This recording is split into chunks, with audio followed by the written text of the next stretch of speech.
Suamiku memintaku menjaga anaknya agar ia bisa pergi dengan selingkuhannya. Aku menolak dan langsung ditampar keras oleh ibu mertuaku. Seketika, suamiku melempar barang-barang mereka berdua ke halaman. Cukup, kalian berdua, enyah dari rumahku sekarang juga. Hari ini, aku ingin menceritakan kisahku sendiri. Sebuah kisah yang dimulai di dalam rumah yang tampak damai. Namun sesungguhnya, retakan-retakan kecil menyebar diam-diam setiap harinya, hanya menunggu satu guncangan besar untuk menghancurkannya berkeping-keping. Namaku Mayasari. Aku telah menjadi menantu di keluarga ini selama lebih dari setahun, tinggal bersama suamiku, Budi Santoso, dan ibu mertuaku, Ibu Bunga. Setelah menikah, kami tidak pindah, melainkan tetap tinggal di rumah kecil berlantai 2 milik keluarga Budi. Meski disebut rumah keluarga, setelah menikah, Budi dan akulah yang menghabiskan sebagian besar tabungan kami untuk merenovasinya, mulai dari lantai keramik, atap seng di belakang dapur, instalasi listrik, toilet, hingga pagar besi di halaman depan. Di setiap sudutnya, ada keringat dan uang kami berdua. Dari luar, semua orang bilang aku beruntung, punya suami yang baik, punya rumah untuk ditinggali. Punya ibu mertua yang masih sehat, tidak perlu mengontrak seperti banyak pasangan muda lainnya. Namun, orang luar hanya melihat kulitnya. Mereka tidak melihat makanan yang kutelan dengan susah payah karena sindiran tajam, juga tidak melihat pagi-pagi saat aku berdiri sendirian di dapur. Mendengar ibu mertuaku mendesah di belakangku seolah aku baru saja melakukan dosa besar. Aku bekerja secara online untuk sebuah perusahaan konsultan pelanggan. Pekerjaanku bukan berarti santai hanya karena dilakukan di rumah. Setiap hari aku harus rapat pada jam-jam tertentu, memproses dokumen, menelepon klien, dan menulis laporan. Terkadang aku duduk di depan komputer sampai punggungku pegal dan mataku perih. Penghasilanku stabil dan sangat membantu suamiku dalam urusan belanja dan renovasi rumah. Namun di mata ibu mertuaku, bekerja di rumah sama dengan menganggur. Ibu Bunga sering berkata, duduk di ruangan ber-AC, ketak-ketik keyboard begitu saja kok disebut kerja. Ah, perempuan zaman sekarang terlalu enak hidupnya, jadi banyak alasannya. Awalnya aku masih mencoba menjelaskan bahwa setiap pekerjaan punya tekanannya sendiri, tetapi setelah beberapa kali, aku menyerah. Aku sadar, beliau tidak perlu mengerti. Beliau hanya butuh alasan untuk membuktikan bahwa aku belum cukup berbakti. Setiap pagi aku tetap bangun subuh. Aku menyapu halaman, membersihkan meja di ruang tamu, memasak sarapan, dan menyeduh secangkir teh panas untuk ibu mertuaku sebelum mulai bekerja di depan laptop. Aku hafal betul setiap kebiasaannya. Tehnya tidak boleh terlalu kental, buburnya harus sedikit encer. Sayur rebusnya harus tetap hijau, sambalnya harus memakai irisan cabai rawit segar. Tak ada satu pun yang kulewatkan, tetapi jarang sekali aku mendengar pujian darinya. Pernah suatu hari aku memasak sayur bening yang sedikit hambar, beliau meletakkan mangkuknya, mengerutkan dahi, masakan begini kok disajikan buat orang makan? Memang anak perempuan zaman sekarang, pintar cari uang tapi tidak bisa urus dapur. Di lain hari, saat aku memasukkan pakaian ke mesin cuci, beliau berdiri di pintu sambil tersenyum sinis. Dulu kami cuci baju sember penuh pakai tangan tidak pernah mengeluh. Sekarang ada mesin yang mengerjakan semuanya, masih saja bilang sibuk. Perempuan pemalas begini, mana ada rumah tangga yang tahan. Aku sakit hati mendengarnya, tapi kutelan saja. Aku menasihati diri sendiri, ibu mertua sudah tua, cara berpikirnya berbeda. Asalkan aku tetap bersikap sopan, suatu saat beliau pasti akan menyayangiku. Terlebih lagi, Budi sering bekerja di proyek. Pekerjaannya kadang dekat, kadang jauh, terkadang 3 atau 4 hari baru pulang. Aku tidak ingin setiap telepon dari suamiku berisi keluhan tentang ibunya. Aku takut membuatnya serba salah, takut suasana rumah semakin berat. Karena itu, banyak hal yang kupilih untuk kudiamkan. Dan diamku itu, baru kusadari kemudian, tidak membuat segalanya membaik. Itu hanya membuat orang lain berpikir bahwa aku bisa menahan lebih banyak lagi. Ibu Bunga semakin sering melontarkan kata-kata yang lebih menyakitkan, tidak hanya di dalam rumah, tapi juga di depan para tetangga. Suatu kali, Bu Siti, tetangga sebelah, datang untuk meminjam gunting kain. Melihatku sedang rapat dengan headset di telinga sambil menyiangi sayuran di dapur, beliau tersenyum dan berkata, "Maya ini rajin sekali, ya, sambil kerja kantor, urusan rumah juga beres." Ibu mertuaku yang mendengarnya langsung nyeletuk dengan enteng, "Dia cuma pintar baca tulis saja, Bu. Kalau soal tahu diri, masih harus banyak diajar." Aku tertegun. Bu Siti juga terdiam, senyum di bibirnya memudar. Aku menunduk mencuci sayuran, pura-pura tidak mendengar, tetapi air di baskom saat itu terasa dingin menusuk hingga ke jantung. Ada sore-sore ketika aku duduk di meja kerja, mendengar dari halaman suara ibu mertuaku bercerita kepada ibu-ibu tetangga bahwa menantu zaman sekarang hidupnya terlalu enak, hanya tahu memeluk laptop, tidak tahu cara mengurus keluarga. Beliau bicara seolah-olah aku ini benalu, padahal tagihan listrik, internet, bahkan obat-obatan beliau, seringkali akulah yang membayarnya. Aku tidak pernah mengungkitnya, tapi aku bukan batu yang tidak bisa merasakan sakit. Bu Siti beberapa kali memergokiku berdiri termangu di halaman belakang setelah mendengar ucapan-ucapan itu. Beliau menarikku, berbisik, Maya, sabar itu baik, tapi jangan sabar sampai orang pikir kamu tidak bisa merasa sakit. Aku hanya tersenyum getir, menjawab bahwa setiap rumah tangga punya masalahnya sendiri, menantu baru memang harus sedikit mengalah. Begitulah kataku. Meski di dalam hati sudah ada goresan-goresan kecil yang semakin hari semakin banyak, saat itu aku masih percaya bahwa keluarga adalah tempat di mana ketulusan bisa menyelesaikan segalanya. Aku masih berpikir, asalkan aku baik, rajin, tidak membantah, dan tidak suka berdebat, suatu hari nanti ibu mertuaku akan melihatku dengan lebih adil. Aku tidak tahu bahwa kesabaranku tidak membuat ibu bunga tergerak. Itu hanya menjadi persiapan untuk hari-hari berikutnya, ketika seorang perempuan lain masuk ke rumah ini dengan menyeret kopernya, dan semua batas kesabaranku yang terakhir diinjak-injak tanpa ampun. Semuanya mulai berubah pada suatu sore yang diwarnai gerimis. Saat itu, aku baru saja menyelesaikan rapat terakhirku, ketika mendengar suara roda koper berderit di atas paving block di depan gerbang. Kukira ada tamu ibu mertuaku, jadi aku bergegas mengelap tangan dan keluar. Namun, yang berdiri di hadapanku adalah Rina, kakak perempuan Budi.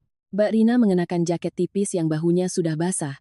Satu tangan menarik koper, tangan lainnya menggandeng Dodi. Bocah laki-laki berusia 5 tahun lebih itu wajahnya kotor, matanya merah bengkak, mungkin baru saja menangis. Mbak Rina menatapku, bibirnya bergerak-gerak beberapa kali sebelum akhirnya bisa berkata, Maya, tolong izinkan Mbak masuk, Mbak sudah tidak punya tempat lain untuk pergi. Aku terdiam beberapa detik, selama ini aku tidak terlalu akrab dengan Mbak Rina. Ia menikah beberapa tahun sebelum Budi, dan hanya sesekali pulang ke rumah ibunya untuk makan bersama. Setiap kali bertemu, ia sering berbicara setengah bercanda, jadi menantu di rumah ini harus nurut sama ibu, ya. Kalau tidak, susah hidupmu, Dik. Aku hanya tersenyum menanggapinya, berpikir ia hanya asal bicara karena merasa sebagai anak kandung di rumah ini. Melihatnya berdiri kehujanan, aku tidak tega bertanya banyak. Ku buka gerbang lebar-lebar, mengambil tas kecil dari tangannya, lalu memanggil ke dalam. Bu, Mbak Rina pulang. Ibu Bunga berlari dari dapur.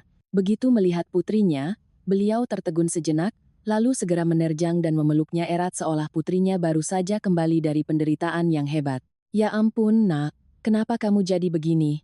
Laki-laki itu berbuat apa lagi sama kamu? Mendengar pertanyaan ibunya, Mbak Rina menangis terseduh-seduh. Ia bilang sudah pisah ranjang dengan suaminya. Mereka bertengkar hebat. Keluarga suaminya tidak mengizinkannya tinggal lagi, dan ia juga tidak mau kembali ke rumah yang penuh dengan caci maki itu. Dodi berdiri di samping ibunya, tangannya menggenggam erat tali tas kecilnya, matanya memandang sekeliling rumah yang terasa akrab sekaligus asing. Aku menunduk mengelus kepala bocah itu, berkata lembut, masuk, Nak, nanti tante ambilkan handuk buat lap muka. Ibu Bunga, sambil menangis, menarik Mbak Rina ke ruang tamu, mulutnya tak henti-hentinya menyalahkan menantunya.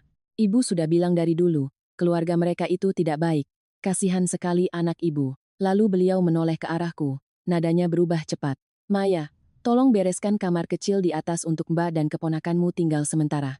Ambil spray bersih di lemari, jangan lupa dikibaskan dulu. Aku menjawab iya, Bu, lalu naik ke lantai atas untuk membereskan kamar.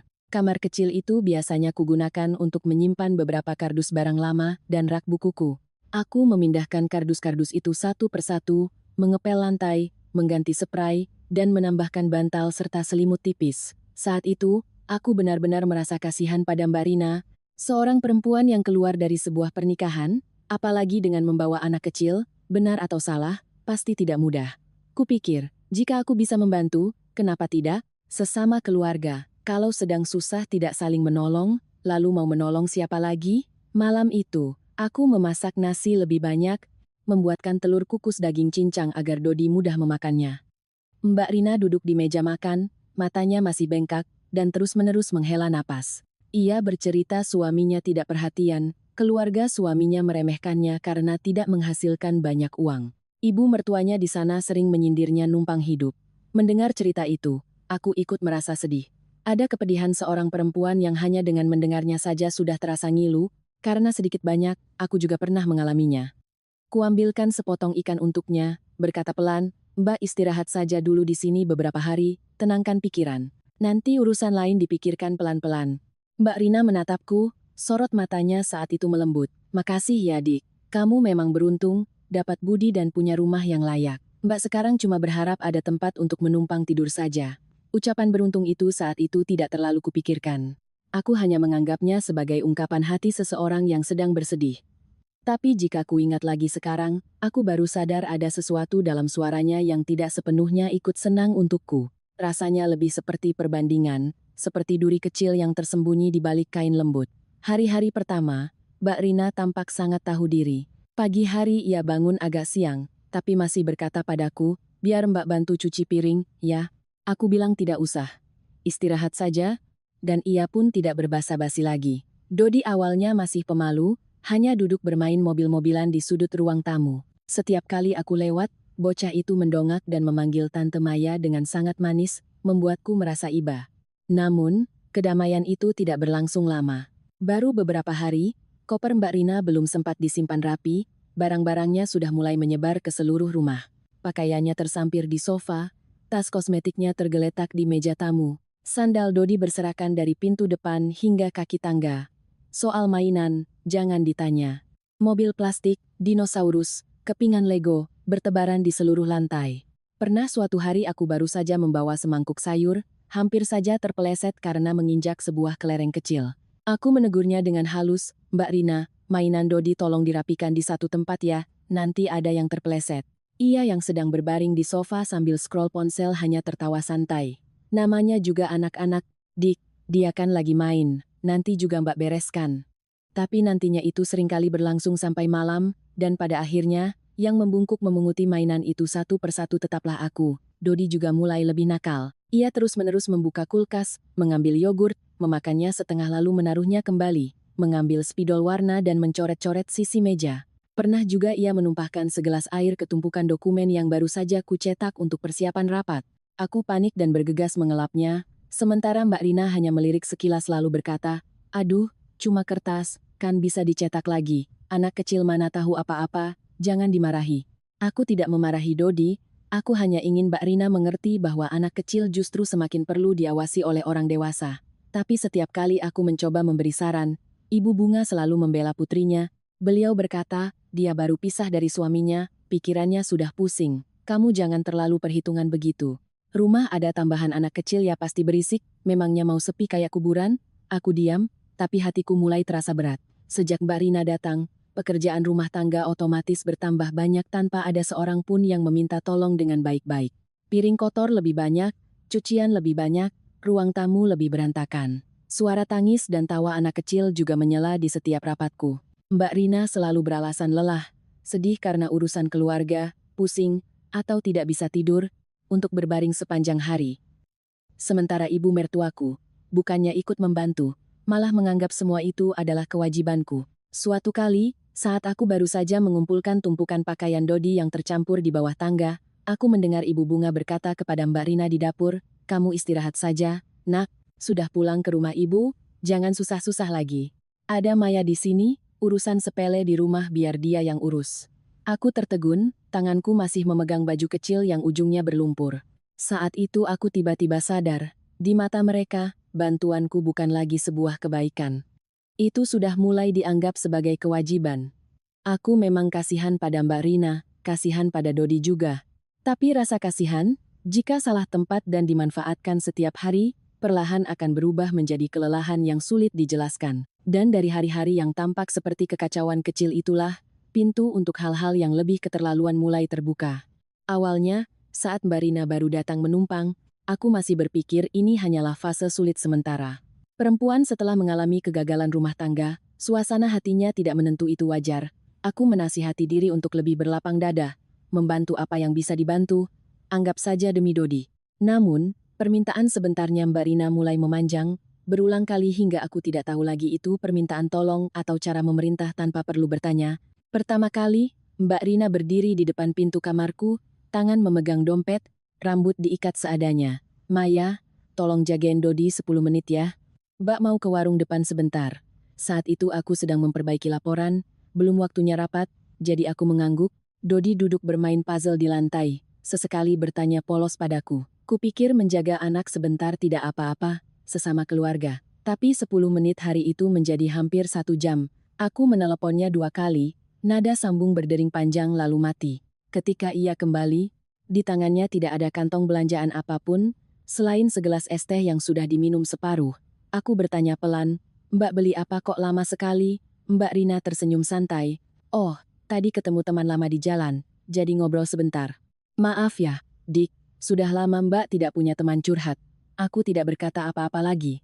Aku paham orang yang sedang sedih butuh pelampiasan. Tapi sejak saat itu, Mbak Rina mulai lebih sering meminta tolong. Kadang ia bilang mau ke pasar membeli beberapa keperluan, lalu pergi berjam-jam. Kadang ia bilang mau ke apotek membeli minyak angin untuk ibu, tapi 2 jam kemudian baru kembali, wajahnya segar, dan tubuhnya menebarkan aroma parfum yang aneh. Yang paling membuatku curiga, setiap kali pergi keluar, penampilannya tidak lagi murung seperti saat baru datang. Ia mulai berdandan lebih teliti. Memakai eyeliner, lipstick, memilih gaun berwarna cerah, menyemprotkan parfum di belakang telinga, lalu bercermin sangat lama. Pernah suatu kali aku sedang mencuci gelas di dapur, melihatnya berdiri di depan cermin ruang tamu merapikan kerah bajunya, mulutnya bahkan bersenandung pelan. Aku melihatnya dengan heran. Orang yang baru pisah ranjang, yang setiap malam mengeluh nasibnya malang, kenapa setiap kali keluar rumah tampak berseri-seri seperti gadis yang baru mau kencan? Aku tidak langsung menyimpulkan. Aku hanya mengingatkan diri sendiri untuk tidak mencampuri urusan pribadi orang lain. Tapi urusan pribadinya terus saja menghantam pekerjaan dan kehidupanku. Dodi masih kecil, nakal memang nakal, tapi sangat lengket pada ibunya. Setiap kali ibunya pergi lama, bocah itu mulai menangis. Ia berlari ke pintu, memandang keluar, mulutnya bertanya, "Tante, ibuku di mana? Kok belum pulang?" Aku membujuknya dengan susu, kue, dan kartun, tapi bagi anak kecil yang merindukan ibunya, tidak ada yang bisa menggantikan. Suatu hari aku menelepon Mbak Rina sampai panggilan ketiga. Ia tetap tidak mengangkat. Dodi menangis sampai wajahnya memerah. Sambil menangis ia mengobrak-abrik tas mencari mobil mainan yang biasa dibawa ibunya. Aku menggendongnya, hatiku campur aduk antara kasihan dan kesal. Aku mengirim pesan, "Mbak, tolong cepat pulang." Dodi nangis terus. Hampir setengah jam kemudian, ia baru membalas singkat. "Kamu di rumah kan? Tolong jagain sebentar." Kenapa tegang begitu? Aku membaca pesan itu dan tenggorokanku tercekat. Kata sebentarnya adalah sore hariku yang berantakan. Kata tolong jagainnya adalah pekerjaanku yang harus berhenti. Jadwal rapatku harus meminta maaf pada klien. Dokumen harus kukerjakan sampai larut malam. Tapi di matanya, sepertinya waktuku tidak ada harganya. Aku di rumah, jadi otomatis aku bisa meninggalkan segalanya untuk mengurus anaknya. Puncaknya terjadi pada suatu Kamis sore. Aku sedang rapat online dengan klien besar, headset terpasang. Di hadapanku ada kontrak penting yang harus diselesaikan. Aku sudah meminta Dodi duduk di ruang tamu melihat buku gambar, dan ibu mertuaku ada di dapur. Tiba-tiba, di tengah-tengah presentasiku, bocah itu berlari masuk sambil menangis kencang. Tangannya terjepit laci lemari, mungkin saat bermain ia menariknya terlalu keras. Aku panik, mematikan mikrofon, dan berlari menolongnya. Ia menangis terseduh-seduh, air mata dan ingus berleleran. Di ujung telepon, klien terus bertanya, "Ibu Maya, masih di sana?" Aku, sambil menenangkan Dodi, meminta maaf, pikiranku kacau balau. Rapat hari itu berakhir dengan canggung. Setelah memeriksa tangan Dodi tidak apa-apa, aku mengirim pesan pada Mbak Rina, "Mbak bisa pulang sekarang." Dodi baru saja terjepit tangannya. Aku sedang rapat jadi tidak bisa mengawasinya dengan baik. Mbak Rina baru pulang hampir 1 jam kemudian. Tanpa bertanya bagaimana keadaan anaknya, ia hanya menatapku dengan wajah masam. "Anak kecil main begitu saja kok kamu bikin heboh. Dulu Mbak jaga dia sendirian seharian juga tidak apa-apa." Aku menatapnya tak percaya. Aku berkata dengan sangat pelan, "Justru karena anak kecil suka main, makanya perlu diawasi dengan benar." Saya tidak bisa rapat sambil bertanggung jawab penuh atas Dodi.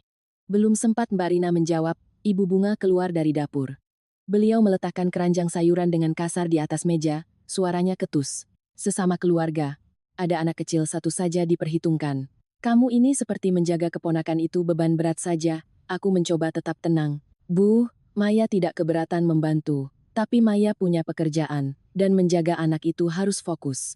Kalau sampai terjadi apa-apa, Maya tidak sanggup menanggungnya. Ibu Bunga mendengus. Dulu ibu sambil gendong anak sambil kerja di sawah, sambil masak buat sekeluarga, tidak ada yang mati tuh. Kalian sekarang terlalu lemah, sedikit-sedikit kerjaan, sedikit-sedikit stres. Aku diam karena jika bicara lagi hanya akan menjadi perdebatan. Tapi di dalam hati, aku mulai melihat dengan jelas satu hal. Mereka tidak butuh bantuanku karena hubungan keluarga. Mereka butuh aku mengambil alih tanggung jawab agar Mbak Rina bisa bebas. Keesokan sorenya, aku pergi ke warung depan untuk membeli bawang. Bu Siti sedang duduk menyiangi sayuran di teras, melihatku ia memberi isyarat untuk mendekat.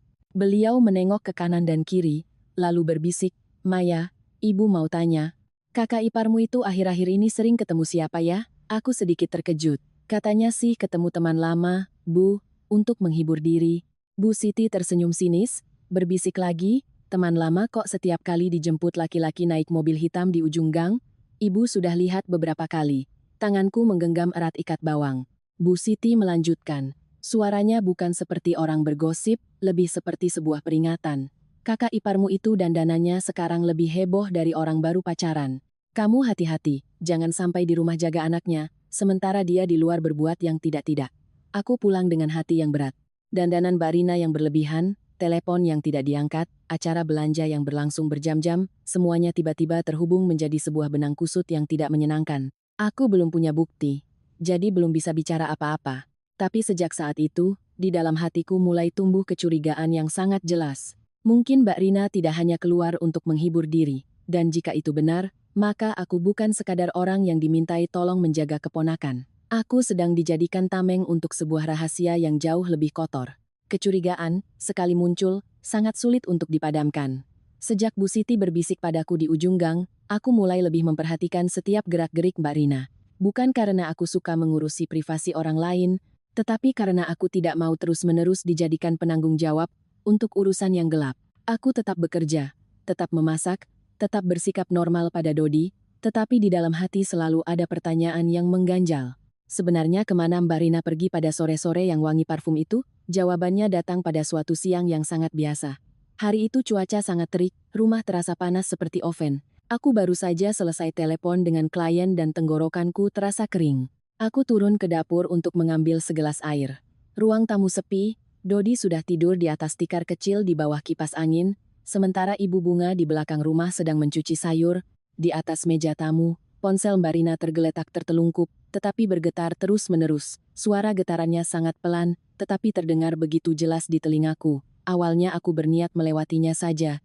Aku menasihati diri, itu ponsel orang lain, aku tidak boleh menyentuhnya. Tetapi saat aku baru saja melangkah, layarnya menyala karena ada pesan baru yang masuk. Nama pengirimnya terpampang jelas di mataku. Mas Tono. Di bawah nama itu, ada sebaris kalimat pendek yang cukup membuat punggungku merinding. "Nanti sore ke tempat biasa ya. Jangan lupa titipin si kecil ke si Maya." Aku tertegun. Gelas di tanganku belum sempat kuangkat ke bibir. Rasanya sudah pahit. Kalimat itu terlalu jelas. Jelas sampai aku tidak bisa menipu diriku sendiri bahwa ini hanya salah paham. Si kecil itu Dodi, si Maya itu aku. Dan tempat biasa itu di mana, aku tidak tahu. Tapi yang pasti bukan rumah seorang teman perempuan yang sedang curhat masalah rumah tangga. Ponsel itu menyala lagi. Aku tidak mengambilnya, tidak membuka kuncinya, tidak menyentuh apapun, tetapi di layar notifikasi, masih terlihat sebagian pesan berikutnya. "Ibumu, sudah tahu, katanya biarin saja menantunya yang urus, asal jangan sampai Budi tahu." Seketika, aku merasa seolah seseorang baru saja menarik tirai di hadapanku. Bukan hanya Mbak Rina, Ibu Bunga juga tahu. Mereka tahu Mbak Rina menjadikanku pengasuh anaknya agar bisa bertemu dengan laki-laki lain. Mereka tahu Budi tidak akan menerima ini, dan mereka memilih untuk menyembunyikannya dari Budi, memilih untuk mendorongku ke tengah-tengah sebagai bayangan yang tidak punya hak suara. Kutaruh gelas air di meja dapur, kedua tanganku terasa dingin. Di belakang rumah, suara Ibu Bunga menyiram air terdengar teratur. Dodi bergerak sedikit di atas tikar, mulutnya bergumam memanggil ibunya dalam tidur. Aku menatap bocah itu, tiba-tiba merasa kasihan sampai sesak. Seorang anak tak berdosa yang dioper ke sana kemari oleh orang dewasa seperti sebuah beban. Ibunya sibuk berkencan, neneknya sibuk menutupi, sementara aku, orang luar, dipaksa menjadi penanggung jawab. Aku kembali ke kamar, mencoba menenangkan diri. Aku tidak mau membuat keributan saat itu juga. Aku perlu melihat bagaimana mereka akan terus bersandiwara di hadapanku. Sekitar pukul 3 sore lebih, Mbak Rina turun dari lantai atas. Jauh dari penampilan lelah atau mengeluh seperti biasanya. Ia mengenakan gaun biru muda yang pas di badan. Rambutnya ditata bergelombang, bibirnya dipoles lipstik merah, dan di pergelangan tangannya ada gelang yang berkilauan. Aroma parfum yang manis dan menyengat menyebar di seluruh ruang tamu. Sambil memegang tas, ia menatapku yang sedang duduk di depan laptop, lalu berkata seolah sudah terbiasa. Maya, tolong jagain Dodi ya. Mbak mau keluar ketemu teman sebentar. Suaranya ringan, tetapi sama sekali tidak terdengar seperti permintaan tolong. Lebih mirip perintah yang sudah menjadi kebiasaan. Aku mendongak, menatapnya lekat-lekat. Untuk pertama kalinya, aku tidak langsung mengangguk, juga tidak mencari alasan halus untuk menolak. Aku bertanya dengan perlahan, teman yang mana Mbak, yang setiap kali Mbak temui harus ganti gaun, pakai parfum, dan matikan ponsel berjam-jam? Mbak Rina terdiam. Tangannya yang sedang merapikan tali tas berhenti di udara. Matanya sekilas menunjukkan kepanikan. Sangat cepat, tapi aku melihatnya. Ia langsung mengerutkan dahi. Maksudmu apa ngomong begitu? Memangnya Mbak pergi kemana, ketemu siapa, harus lapor sama kamu? Ku tutup laptopku, suaraku tetap tenang, saya tidak butuh laporan dari Mbak. Tapi kalau Mbak meninggalkan anak Mbak pada saya berhak tahu saya menjaganya untuk alasan apa. Kalau Mbak pergi berobat, mengurus surat-surat, atau menyelesaikan urusan keluarga, saya bisa bantu. Tapi kalau Mbak pergi untuk bertemu laki-laki lain, itu bukan lagi urusan yang harus saya tanggung. Wajah Mbak Rina memucat, lalu memerah. Ia menunjuk ke arahku, suaranya melengking. Kamu jangan sembarangan bicara. Mbak ini baru pisah ranjang, bukan sudah mati. Mbak keluar ketemu teman memangnya salah? Atau kamu mentang-mentang Mbak numpang di sini jadi kamu remehkan Mbak? Aku menatapnya, di dalam hati bukan lagi sekadar kesal, melainkan kecewa. Ia tidak membantah dengan menunjukkan bahwa ia tidak bersalah, ia hanya mengalihkan pembicaraan ke soal harga diri. Suara sandal Ibu Bunga dari dapur terdengar mendekat. Beliau keluar sambil masih memegang lap, tatapan matanya sudah tajam seolah menunggu saat yang tepat. Ada apa ini ribut-ribut? Mbak Rina langsung menoleh pada ibunya, air mata datang secepat kilat. Bu, lihat ini. Aku cuma minta tolong Maya jagain Dodi sebentar, dia malah bilang aku keluar ketemu laki-laki. Dia menghina aku, Bu. Ibu Bunga, tanpa bertanya satu kata pun padaku, langsung berbalik. Suaranya berat seperti batu. Kamu ini keterlaluan. Dia sedang sedih karena urusan suaminya. Pergi ketemu teman untuk menghibur diri memangnya kenapa? Kamu di rumah jagain keponakan sebentar saja sudah seperti memberi sedekah. Aku menatap beliau, teringat kembali baris pesan di layar ponsel, ibumu sudah tahu. Ternyata pembelaannya itu bukan karena beliau tidak mengerti. Beliau sangat mengerti. Hanya saja, beliau memilih untuk membela putrinya, tidak peduli benar atau salah. Aku menarik napas dalam-dalam, mencoba menahan rasa sesak di tenggorokan. Bu, saya tidak melarang Mbak Rina bertemu teman. Saya juga tidak mau ikut campur urusan pribadinya. Tapi saya tidak terima jika saya dibohongi untuk menjaga anak agar Mbak bisa pergi dengan laki-laki lain. Saya bisa membantu jika memang sangat perlu, tapi saya tidak akan menjaga Dodi agar Mbak Rina bisa bertemu dengan selingkuhannya. Kalimat itu baru saja terucap, seluruh ruangan seakan membeku. Mbak Rina terdiam, bibirnya bergerak-gerak tetapi tidak bisa langsung bicara. Ibu Bunga menatapku tajam, kedua matanya menggelap, seolah aku baru saja melakukan dosa besar. Di luar, sinar matahari sore menembus jendela, menyinari tumpukan mainan yang berserakan di lantai. Dodi masih tidur, tidak tahu orang-orang dewasa di sekitarnya sedang saling menarik ke tepi jurang sebuah badai.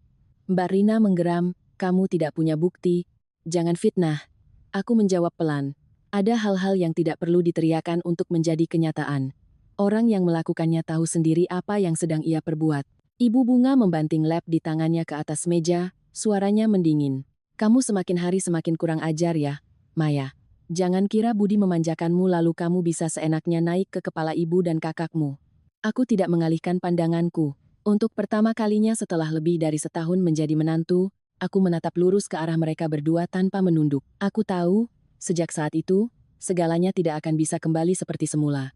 Kebenaran telah tersentuh, dan orang-orang yang terbiasa hidup dalam kepura-puraan tidak akan pernah memaafkan orang yang berani menarik tirai itu ke hadapan cahaya. Suasana di ruang tamu saat itu terasa sangat pekat. Aku berdiri berhadapan dengan ibu dan anak itu. Telapak tanganku basah oleh keringat, tetapi suaraku tetap kuusahakan tenang. Ada kebenaran yang jika belum diungkap, semua orang masih bisa berpura-pura baik-baik saja. Tetapi sekali diucapkan, rasanya seperti jarum yang menusuk bisul yang sudah lama membengkak. Sakit, tetapi tidak bisa kembali lagi. Mbak Rina menatapku tajam, raut wajah lemahnya tadi hilang seketika, digantikan oleh wajah yang dingin dan sinis. Ia maju selangkah, suaranya direndahkan tetapi setiap katanya seolah digertakkan. Jangan mentang-mentang kamu istrinya Budi, kamu bisa bicara seenaknya. Di rumah ini bukan cuma kamu yang punya suara. Aku menatapnya, menjawab dengan jelas. Saya tidak menghina Mbak, saya hanya tidak mau menanggung tanggung jawab atas hal yang sengaja Mbak sembunyikan. Kalau Mbak benar-benar pergi bertemu teman, Mbak tidak perlu sembunyi-sembunyi, juga tidak perlu ibu yang menutupi. Sampai di situ, aku menoleh ke arah Ibu Bunga. Beliau masih berdiri di samping meja, wajahnya gelap, lap di tangannya tergenggam erat. Tatapan matanya padaku bukan lagi sekadar ketidaksukaan biasa, melainkan kebencian karena kebohongannya terbongkar. Dodi, entah sejak kapan, sudah bangun. Bocah itu berdiri di dekat pintu kamar, satu tangan memeluk boneka beruang lusuh, matanya yang bulat menatap orang-orang dewasa. Ia terlalu kecil untuk mengerti kata-kata seperti pisah ranjang, selingkuhan, atau kebohongan. Tapi anak kecil sangat peka terhadap ketegangan. Ia menatap ibunya, lalu menatapku, bibirnya terkatup rapat seolah menahan tangis. Hatiku melunak. Semarah apapun aku pada Mbak Rina, aku tetap tidak ingin seorang anak kecil berada di tengah pertengkaran orang dewasa. Aku merendahkan suaraku, mencoba berkata selembut mungkin. Dodi, main di kamar dulu ya, nak. Nanti kalau tante, nenek, sama ibu sudah selesai bicara, tante ambilkan susu. Bocah itu ragu-ragu, matanya masih menatap Mbak Rina seolah menunggu izin ibunya, tapi Mbak Rina tidak membiarkannya tenang. Ia berjalan cepat, menarik tangan Dodi agar mendekat padanya, lalu dengan sengaja berkata keras-keras. Lihat ini, nak, tante kamu benci sama kamu, tante kamu tidak mau jaga kamu, tidak sayang sama ibu dan kamu. Mulai sekarang jangan panggil dia tante lagi. Kalimat itu membuatku membeku. Aku tidak menyangka ia bisa menjadikan anaknya sendiri sebagai senjata, hanya untuk membuat dirinya terlihat sebagai korban. Dodi yang mendengar itu langsung menangis. Ia memeluk erat bonekanya. Sambil terisak ia bertanya, tante benci aku, ya? Pertanyaan polos itu seperti silet yang mengiris hatiku. Aku melangkah maju, ingin menghapus air matanya, tetapi Mbak Rina menarik anaknya mundur.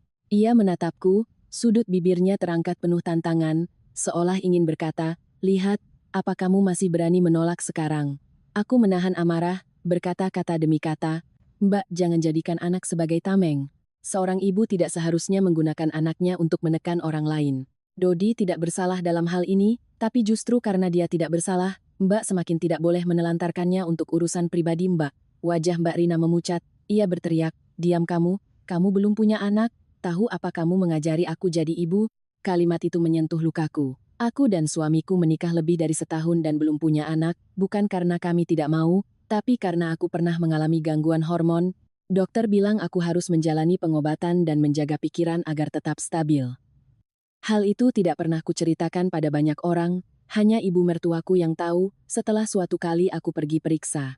Tapi sekarang, Mbak Rina mengungkitnya di tengah ruang tamu sebagai sebuah serangan. Ibu Bunga langsung menyambung, suaranya sinis. Benar kata dia, kamu saja belum tahu rasanya jadi ibu, sudah berani menasihati orang. Anakku sudah cukup menderita, apa kamu masih mau menyudutkannya? Lalu beliau membanting cangkir yang sedang dipegangnya ke atas meja. Suara keras itu membuat Dodi kaget dan menangis lebih kencang. Aku menatap Ibu Bunga, untuk pertama kalinya hatiku terasa dingin sepenuhnya. Segala usahaku selama ini untuk menyenangkannya, segala kesabaranku, saat itu mendadak menjadi sia-sia. Aku berkata, suaraku tidak keras, tapi sangat jelas. Bu, menderita bukan berarti boleh berbohong. Mbak Rina punya masalah, saya kasihan. Tapi kasihan bukan berarti saya harus buta dan menjaga anaknya agar dia bisa pergi bertemu laki-laki lain. Kalau hari ini saya diam, besok dia akan pergi lagi. Kalau sampai Dodi kenapa-kenapa, siapa yang tanggung jawab? Ibu Bunga melangkah mendekatiku, matanya memerah, entah karena marah atau karena takut kebenarannya terungkap. Beliau menunjuk lurus ke wajahku, kamu semakin lama semakin kurang ajar. Kamu pikir, kamu siapa berani menghakimi anakku? Aku tetap berdiri tegak. Saya tidak menghakimi, saya hanya menetapkan batas. Mulai hari ini, kalau Mbak Rina mau keluar, silakan jaga anaknya sendiri atau minta tolong orang lain. Saya tidak mau lagi, kalimat saya tidak mau lagi baru saja keluar. Wajah Ibu Bunga berubah drastis. Mungkin beliau tidak tahan melihat menantu yang biasanya menunduk kini berani berkata tidak di hadapannya. Beliau menerjang begitu cepat, aku hanya sempat melihat lengannya terayun, lalu sebuah suara plak yang nyaring terdengar di tengah ruang tamu. Pipiku terasa panas membara, telingaku berdenging, tubuhku terhuyung ke belakang, tanganku tanpa sadar mencengkeram pinggiran kursi agar tetap bisa berdiri. Selama beberapa detik, aku tidak mendengar apa-apa lagi selain suara tangis Dodi yang melengking dan napasku sendiri yang terengah-engah. Rasa sakit di pipi tidak sebanding dengan rasa malu dan dingin yang menjalari hatiku. Aku pernah dimarahi, disindir, diremehkan, tetapi aku tidak pernah berpikir beliau akan benar-benar memukulku. Mbak Rina berdiri di sampingnya sambil memeluk Dodi, wajahnya menunjukkan kepuasan. Sementara Ibu Bunga menggeram, jarinya masih menunjuk lurus ke arahku. Aku tampar biar kamu ingat, di rumah ini belum giliranmu menasihati ibu dan anak ini. Jadi menantu itu harus tahu diri. Jangan mentang-mentang bisa cari uang sedikit lalu mau naik ke kepala orang tua. Aku menyentuh pipiku. Area itu terasa panas, mungkin sudah memerah. Aku mengangkat kepala menatapnya, air mata menggenang tapi tidak jatuh. Saat itu, ada sesuatu di dalam diriku yang patah. Bukan karena tamparan itu, tetapi karena aku sadar, jika hari ini aku masih mundur, seumur hidup mereka akan terus menginjak-injakku. Aku berkata pelan. Ibu baru saja memukul saya karena saya tidak mau menutupi perbuatan salah Mbak Rina. Saya akan ingat baik-baik tamparan ini. Ibu Bunga tersenyum sinis, hendak bicara lagi, tetapi tiba-tiba dari luar gerbang terdengar suara rem motor yang mendadak. Langkah kaki tergesa-gesa melintasi halaman, lalu suara Budi terdengar begitu dingin hingga seluruh ruangan terdiam. Siapa yang ibu bilang harus tahu diri? Aku berbalik. Suamiku berdiri di pintu, bajunya masih berdebu dari proyek, tas selempangnya miring di bahu. Tatapan matanya berhenti tepat di pipiku, di mana bekas tamparan ibunya masih terlihat jelas. Seketika itu juga, wajah Budi menggelap. Ia pulang lebih awal dari perkiraan, dan sepertinya, ia mendengar kalimat terakhir yang baru saja diucapkan ibunya. Budi berdiri di ambang pintu, matanya terpaku pada pipiku untuk waktu yang lama. Hanya beberapa detik, tapi aku merasa seolah seluruh udara di ruangan ini tersedot habis. Ibu Bunga juga terdiam. Mbak Rina memeluk Dodi erat-erat, sementara bocah itu masih terisak pelan, matanya membelalak menatap pamannya. Budi melangkah masuk, suaranya berat. Ibu baru saja memukul istriku. Tidak ada yang langsung menjawab. Ibu Bunga membuang muka, tangannya masih gemetar karena amarah yang baru saja meluap. Lalu dengan cepat, beliau mengubah nada bicaranya, tidak lagi segarang saat menamparku. Beliau meletakkan tangan di dadanya, seolah-olah dirinya lah yang menjadi korban. Ibu tidak mau memukulnya, tapi dia kurang ajar sekali. Dia memfitnah kakakmu punya selingkuhan dan berani menasihati ibu di sini. Mbak Rina langsung ikut menangis. Begitu cepatnya hingga aku merasa merinding.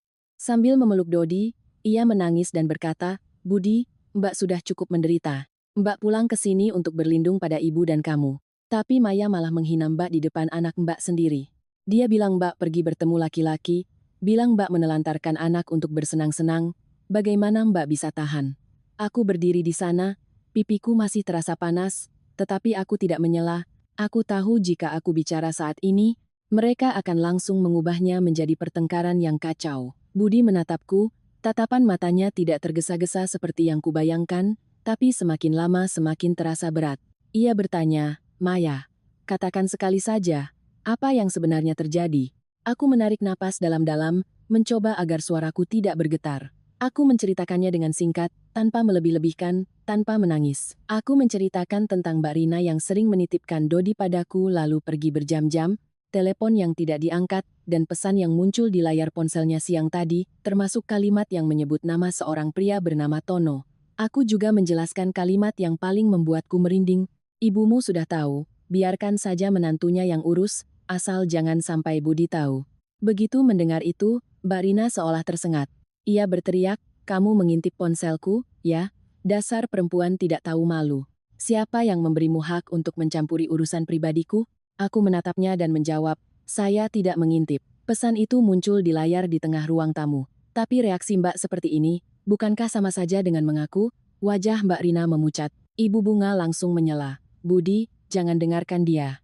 Perempuan kalau sudah saling iri, cerita apapun bisa mereka karang. Kakakmu sedang menderita, dia tidak kasihan, malah mau menghabisinya. Budi tidak bicara lagi, ia meletakkan tasnya di kursi, berjalan lurus ke meja tamu.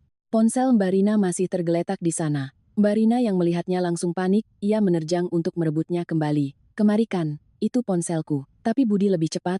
Ia mengambil ponsel itu, dan layarnya kembali menyala karena ada pesan baru yang masuk. Mbak Rina membeku di tempatnya. Aku melihat bibirnya bergetar. Budi menatap layar, wajahnya menggelap sedikit demi sedikit. Ia tidak perlu membuka kunci karena notifikasi pesan muncul di luar. Ia membaca setiap kata dengan perlahan, seolah sedang mengiris sesuatu. Ibumu bilang biarin saja menantunya yang urus, asal jangan sampai Budi tahu. Selesai membaca, ia menoleh menatap Ibu Bunga. Ibu, jelaskan. Ibu Bunga tergagap. Ibu hanya kasihan pada kakakmu. Dia sedih karena urusan suaminya. Dia butuh teman bicara. Budi tersenyum sinis, senyum yang membuatku merinding. Teman bicara sampai harus menyembunyikannya dari anak sendiri? Teman bicara sampai memaksa istriku untuk menjaga anaknya? Teman bicara sampai ibu membiarkan istriku dimarahi, dipaksa, lalu ditampar? Ibu Bunga tidak bisa berkata-kata. Mbak Rina kembali mengalihkan sasaran padaku. Ini semua salah dia. Kalau saja dia mau menjaga Dodi seperti keluarga, tidak akan ada keributan seperti ini. Dia di rumah seharian, membantu sedikit memangnya kenapa? Kalimat itu bagaikan bensin yang disiramkan ke api yang menyala di mata Budi. Ia berbalik menatap kakaknya.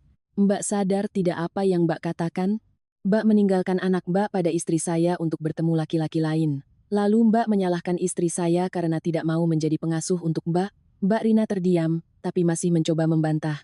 Mbak juga punya hak untuk hidup. Mbak ini pisah ranjang, bukan narapidana. Budi menggeram kata demi kata. Mbak punya hak untuk hidup, tapi Mbak tidak punya hak untuk menginjak-injak istri saya. Mbak tidak punya hak menjadikan anak sendiri sebagai alasan, dan yang paling penting, Mbak tidak punya hak membiarkan ibu menampar istri saya karena urusan kotor Mbak. Selesai berkata, ia berjalan cepat ke lantai atas. Aku belum mengerti apa yang akan dilakukannya, tapi beberapa menit kemudian, ia menyeret koper besar milik Mbak Rina ke bawah. Suara roda koper yang membentur anak tangga terdengar begitu kering. Mbak Rina panik dan berlari mengikutinya. Budi, kamu mau apa? Ia tidak menjawab. Ia membuka koper itu, mengumpulkan pakaian yang ada di sofa, di gantungan, di atas lemari, dan melemparkannya masuk tanpa dilipat. Ibu Bunga menerjang untuk menghalangi. Kamu sudah gila, itu kakak kandungmu. Budi menepis tangannya, matanya memerah. Justru karena dia kakak kandungku makanya aku sudah cukup lama bersabar. Dan ibu adalah ibuku. Tapi ibu tidak punya hak untuk menjadikan istriku sebagai pembantu lalu memukulnya. Ia menyeret koper itu ke halaman, membuka gerbang, dan melemparkan tas serta isinya ke paving block. Pakaian Mbak Rina berhamburan, berserakan di dekat pot bunga kertas. Suara keras itu membuat beberapa tetangga membuka pintu untuk melihat. Bu Siti juga keluar ke teras, wajahnya terkejut. Gang kecil itu mendadak hening sejenak, lalu bisik-bisik mulai terdengar. Mbak Rina menangis histeris. Kamu benar-benar mengusirku? Aku ini darah dagingmu. Budi menunjuk ke arah gerbang, suaranya terdengar begitu jelas hingga semua tetangga bisa mendengarnya. Cukup, kalian berdua, enyah dari rumahku. Aku tidak akan membiarkan istriku hidup sehari lagi pun dalam kondisi di mana ia dipukul oleh ibu mertuanya dan dimanfaatkan oleh kakak iparnya. Ibu Bunga berdiri membeku. Mungkin seumur hidupnya beliau tidak pernah menyangka anak laki-lakinya yang biasanya pendiam dan mengalah pada ibunya, suatu hari akan mengucapkan kalimat itu. Wajahnya memucat, bibirnya bergetar. Kamu mengusir ibumu juga? Budi menatapnya, suaranya merendah tetapi tidak melunak. Aku sedang mengusir sikap keterlaluan dari rumah ini. Kalau ibu mau tetap di sini, ibu harus menghormati istriku. Tapi kalau ibu masih membela yang salah, silakan pergi bersama Mbak. Tepat saat suasana tegang hingga mencekik, ponsel Mbak Rina berdering panggilan video. Karena baru saja berebut, layarnya masih menyala di tangan Budi. Wajah seorang pria muncul, di belakangnya ada dinding putih dan cahaya lampu kuning remang-remang seperti di kamar hotel. Pria itu bertelanjang dada, suaranya yang tidak sabar terdengar di tengah halaman. Kamu sudah selesai belum? Aku sudah tunggu dari tadi. Seluruh halaman hening seketika. Mbak Rina menerjang untuk mematikan ponsel, tapi sudah terlambat. Budi menatapnya, lalu menatap Ibu Bunga. Kali ini, ia tidak perlu berkata apa-apa lagi. Kebenaran telah melangkah keluar dengan sendirinya di hadapan semua orang. Panggilan video itu hanya berlangsung kurang dari 10 detik, tetapi cukup untuk membuat segalanya di halaman rumahku membeku. Pria di layar bahkan belum sempat menyadari bahwa di seberang sana bukan hanya ada Mbak Rina, ketika Mbak Rina sudah berteriak, menerjang untuk merebut ponsel dari tangan Budi, lalu mematikannya dengan tergesa-gesa. Tapi sudah terlambat, Sangat terlambat. Suara santai pria itu, latar belakang yang seperti kamar hotel, dan kalimat "aku sudah tunggu dari tadi" telah jatuh di tengah halaman seperti sember air kotor yang disiramkan tepat ke wajah munafik yang selama ini coba dipasang oleh Mbak Rina. Di luar gerbang, Bu Siti terdiam, tangannya masih memegang keranjang sayur yang belum sempat diletakkan. Beliau nyeletuk, suaranya campuran antara kaget dan ikut marah untukku. Ya ampun, benar-benar punya selingkuhan. Kalimat itu bagaikan pemantik yang dilemparkan ke tumpukan jerami kering. Beberapa rumah di sekitar mulai menjulurkan kepala untuk melihat. Ada yang berdiri di balik pintu, ada yang menarik kursi ke teras. Bisik-bisik terdengar dalam gelombang kecil tapi tajam, seperti jarum-jarum yang menusuk wajah Mbak Rina. Ibu Bunga, melihat putrinya terpojok, langsung maju untuk melindunginya. Beliau merentangkan tangan seperti induk ayam melindungi anaknya, suaranya masih berusaha tegar. Memangnya kenapa kalau begitu? Siapa sih yang tidak pernah lemah? Dia sedang menderita, pisah dari suaminya. Dia juga perempuan, butuh seseorang untuk menghibur, kan? Aku mendengarnya dan merasa sesak sampai tidak bisa berkata-kata. Seorang ibu boleh membela anaknya, itu aku mengerti. Tapi membela sampai mengubah kesalahan menjadi kelemahan, mengubah kebohongan menjadi butuh hiburan, itu benar-benar baru pertama kali kulihat. Budi tertawa dingin. Ia menatap ibunya, suaranya merendah. Lemah sampai meninggalkan anak pada orang lain untuk pergi ke hotel, begitu, Bu? Ibu Bunga tidak bisa menjawab. Mbak Rina langsung duduk terkulai di halaman, menutupi wajahnya dan menangis terseduh-seduh seolah dialah yang menjadi korban penganiayaan seluruh keluarga. Sambil menangis ia berteriak, "Kalian tahu apa? Suamiku yang menelantarkanku duluan. Dia dingin padaku, menganggapku seperti bayangan di rumah. Aku kesepian, aku sedih, aku mencari seseorang untuk mendengarkan.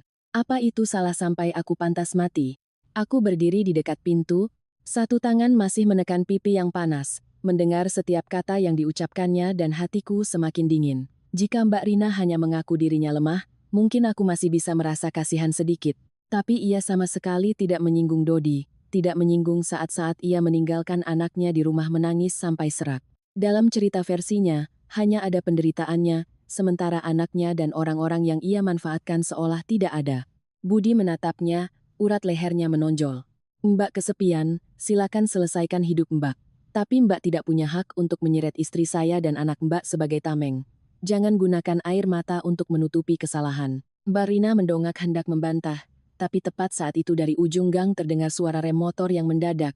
Seorang perempuan asing memarkir motornya tepat di depan gerbang, rambutnya acak-acakan, matanya merah menyala, di tangannya ada setumpuk foto tebal.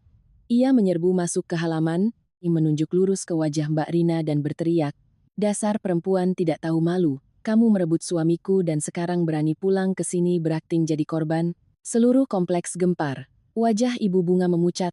Mbak Rina seperti disambar petir. Ia berdiri dan mundur. Perempuan itu terengah-engah, suaranya bergetar karena marah. "Saya Wati, istri Sahtono. Hari ini saya datang untuk memberitahu seisi rumah ini betapa baiknya anak perempuan ibu ini." Selesai berkata, Mbak Wati melemparkan tumpukan foto itu ke halaman. Foto-foto itu berhamburan di atas paving block. Ada yang terbalik. Ada yang memperlihatkan dengan jelas wajah Mbak Rina sedang bersandar di bahu Tono di sebuah bar. Ada foto mereka bergandengan tangan keluar dari sebuah hotel. Ada juga foto di sebuah resort, Mbak Rina memakai gaun bunga, tersenyum cerah di samping pria yang bukan suaminya. Aku melihat foto-foto itu dan punggungku merinding. Ini bukan lagi sekadar beberapa pesan misterius. Ini sudah berlangsung lama, terencana, penuh kebohongan, dan terlalu sering Mbak Rina menggunakan rumah ini sebagai tempat penitipan anak agar ia bisa menjalani kehidupan pribadinya. Mbak Wati membungkuk, mengambil selembar foto dan melemparkannya tepat ke tubuh Mbak Rina. "Lihat ini. Ini hari di mana kamu bilang mau menengok anakmu ke rumah orang tuamu. Anakmu di mana? Kamu titipkan pada siapa lalu pergi menginap dengan suamiku?" Mbak Rina menerjang untuk merebut foto itu, mulutnya berteriak, "Diam kamu! Kamu menguntit saya, ya? Kamu gila!" Mbak Wati tertawa getir. "Aku gila juga tidak segila perempuan yang membawa anak." Dodi yang berdiri di teras mendengar ibunya dimaki langsung menangis histeris. Bocah itu memanggil, "Ibu, ibu." Tangisannya membuat hatiku lebih sakit daripada tumpukan foto di halaman. Aku ingin melangkah untuk menggendong Dodi masuk, tapi pemandangan di depanku terlalu kacau. Mbak Rina menerjang untuk merebut foto dari Mbak Wati, sementara Mbak Wati menjambak rambutnya. Dua perempuan itu bergulat di tengah halaman. Jeritan. Suara sandal terlempar, dan teriakan tetangga yang mencoba melerai membuat seluruh gang menjadi gaduh. Budi bergegas menarikku mundur ke dalam saat Mbak Wati mengambil helm di dekatnya dan hendak memukulkannya. Ia berteriak keras, "Berhenti. Kalau ada masalah selesaikan di kantor polisi." Tapi amarah Mbak Wati sudah seperti banjir bandang. Ia menunjuk Mbak Rina, air matanya mengalir. "Saya sudah sabar berbulan-bulan. Saya sabar karena memikirkan anak saya, karena memikirkan nama baik keluarga saya. Tapi perempuan ini tidak tahu malu. Dia mengirim pesan menantang saya, bilang suami saya lebih sayang padanya daripada istrinya." Begitu kalimat itu selesai, Ibu Bunga menoleh menatap Mbak Rina. Untuk pertama kalinya aku melihat sorot kebingungan yang nyata di mata beliau. Mungkin baru saat itulah beliau sadar bahwa putrinya tidak sekadar lemah. Mbak Rina tidak hanya berselingkuh secara diam-diam, tapi juga secara terang-terangan merusak rumah tangga orang lain, bahkan menantang istrinya. Budi membungkuk mengambil selembar foto. Tangannya menggenggamnya begitu erat hingga ujung foto itu melengkung. Ia menatap Mbak Rina, suaranya pekat. "Mbak menjadikan anak sendiri sebagai tameng untuk berselingkuh." Mbak Rina, dengan rambut acak-acakan dan lipstik yang luntur, masih mencoba membantah. "Jangan dengarkan perempuan itu, Budi. Dia cemburu." Jadi dia mengarang cerita. Mbak Wati tersenyum sinis, mengeluarkan ponselnya. "Mengarang? Ada bukti transfer, ada lokasi hotel, ada tagihan kamar. Mau aku buka semuanya biar satu kompleks lihat?" Tidak ada yang bisa bicara lagi. Aku berdiri di samping Budi, hatiku berat seperti batu. Aku pernah curiga, pernah berpikir Mbak Rina mungkin bertemu seseorang, tapi aku tidak pernah menyangka di balik setiap kali ia menitipkan Dodi padaku, ada tumpukan kotoran seperti ini. Tepat saat semua orang mengira situasi sudah mencapai puncaknya, Mbak Wati tiba-tiba menoleh padaku dan mengucapkan sebuah kalimat yang membuatku merinding. "Kamu Maya, kan? Kamu pikir dia baru dekat dengan suamiku akhir-akhir ini?" "Tidak. Rina sudah berhubungan dengan Tono lebih dari setahun. Dia bahkan mengambil uang dari rumah ini, entah uang dari ibunya atau dari mana, untuk membiayai laki-laki itu." Seluruh halaman kembali hening. Aku menoleh menatap Ibu Bunga. Wajahnya memucat, bibirnya bergerak-gerak tetapi tidak bisa mengucapkan sepatah kata pun. Sementara Budi berdiri membeku, tatapan matanya berubah dari marah menjadi sesuatu yang lebih dalam, lebih menyakitkan. Karena jika apa yang dikatakan Mbak Wati benar, maka ini bukan lagi sekadar perselingkuhan Mbak Rina. Ini adalah lubang hitam yang diam-diam telah menyedot uang, kepercayaan, dan kedamaian seluruh rumah ini sejak lama. Setelah Mbak Wati pergi, halaman rumahku hanya menyisakan pakaian yang berserakan, beberapa lembar foto yang tergeletak di bawah pot bunga kertas, dan keheningan yang begitu berat hingga menyesakkan. Para tetangga perlahan-lahan bubar, tetapi tatapan penasaran masih mengintip dari balik pintu. Aku membungkuk menggendong Dodi yang menangis hingga lemas. Ia gemetar, kedua tangannya mencengkeram erat kerah bajuku, mulutnya terus mengulang, "Tante, aku takut." Aku membawa Dodi masuk ke ruang tamu, mengambil handuk untuk menyeka wajahnya. Di halaman, Budi masih berdiri tak bergerak. Foto-foto Mbak Rina dan pria bernama Tono tergeletak di bawah kakinya, sebagai bukti tak terbantahkan atas sebuah kebenaran yang terlalu memalukan. Ibu Bunga duduk terkulai di bangku batu, wajahnya pucat pasi, sementara Mbak Rina, memanfaatkan kekacauan, sudah berlari ke lantai atas, dan membanting pintu kamar. Beberapa saat kemudian, Budi masuk ke dalam rumah. Ia tidak lagi berteriak, tetapi keheningannya jauh lebih menakutkan daripada amarahnya tadi. Ia berjalan lurus ke tangga, berdiri di depan pintu kamar Mbak Rina, dan mengetuk keras 3 kali. "Mbak, buka pintunya." Dari dalam tidak ada jawaban. Ia mengetuk lagi, suaranya lebih dingin. "Mbak Rina, buka pintu dan kita bicara baik-baik. Jangan sampai aku dobrak pintu ini." Ibu Bunga bergegas mengikuti, menarik lengan putranya. "Budi, sudahlah. Kakakmu sedang kalut, biarkan dia sendiri dulu." Budi berbalik menatap ibunya, tatapan matanya begitu tajam hingga Ibu Bunga harus melepaskan tangannya. "Mau dibiarkan sampai kapan, Bu? Sampai istri orang datang bawa polisi? Atau sampai anak ibu ini jadi orang bodoh terakhir di rumah yang baru tahu kebenarannya?" Pintu kamar terbuka. Mbak Rina berdiri di sana, rambutnya acak-acakan, matanya bengkak dan merah, tetapi raut wajahnya masih tidak menunjukkan penyesalan yang tulus. Ia menatap Budi, suaranya serak. "Kamu mau apa lagi? Apa aku belum cukup dipermalukan?"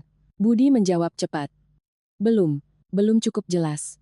Ponsel, rekening bank, buka semuanya." Mbak Rina membelalakan matanya. "Kamu gila. Itu urusan pribadiku." Budi tersenyum sinis. "Urusan pribadi yang pakai uang dari rumah ini, pakai istriku untuk jaga anak, pakai ibu untuk menutupi, itu bukan lagi urusan pribadi." Mbak Rina memegang erat ponsel di tangannya, mundur selangkah. Ibu Bunga kembali menyela. Budi, kamu keterlaluan. Bagaimanapun juga kakakmu itu perempuan, dia juga perlu menjaga sedikit harga dirinya. Saat itulah Budi tertawa, tawa yang kering dan menyakitkan. Harga diri. Ibu bicara soal harga diri setelah ibu membiarkan istriku ditampar di rumah ini? Apa ibu masih mau menutupi? Atau ibu juga terlibat? Pertanyaan itu membuat Ibu Bunga terdiam. Hanya sesaat, tetapi cukup untuk membuatku sadar. Tatapan matanya menghindar, tangannya tanpa sadar meremas-remas ujung bajunya. Tepat pada saat itu, pikiranku tiba-tiba teringat beberapa bulan terakhir. Ibu Bunga sering mengeluh sakit punggung, pusing, dan memintaku mentransfer uang tambahan untuk obat. Ada bulan di mana beliau bilang butuh uang untuk sumbangan acara keluarga, ada bulan lain beliau bilang Dodi butuh susu. Mbak Rina terlalu boros. Aku tidak pernah hitung-hitungan dengan keluarga, jadi aku sering memberinya tambahan.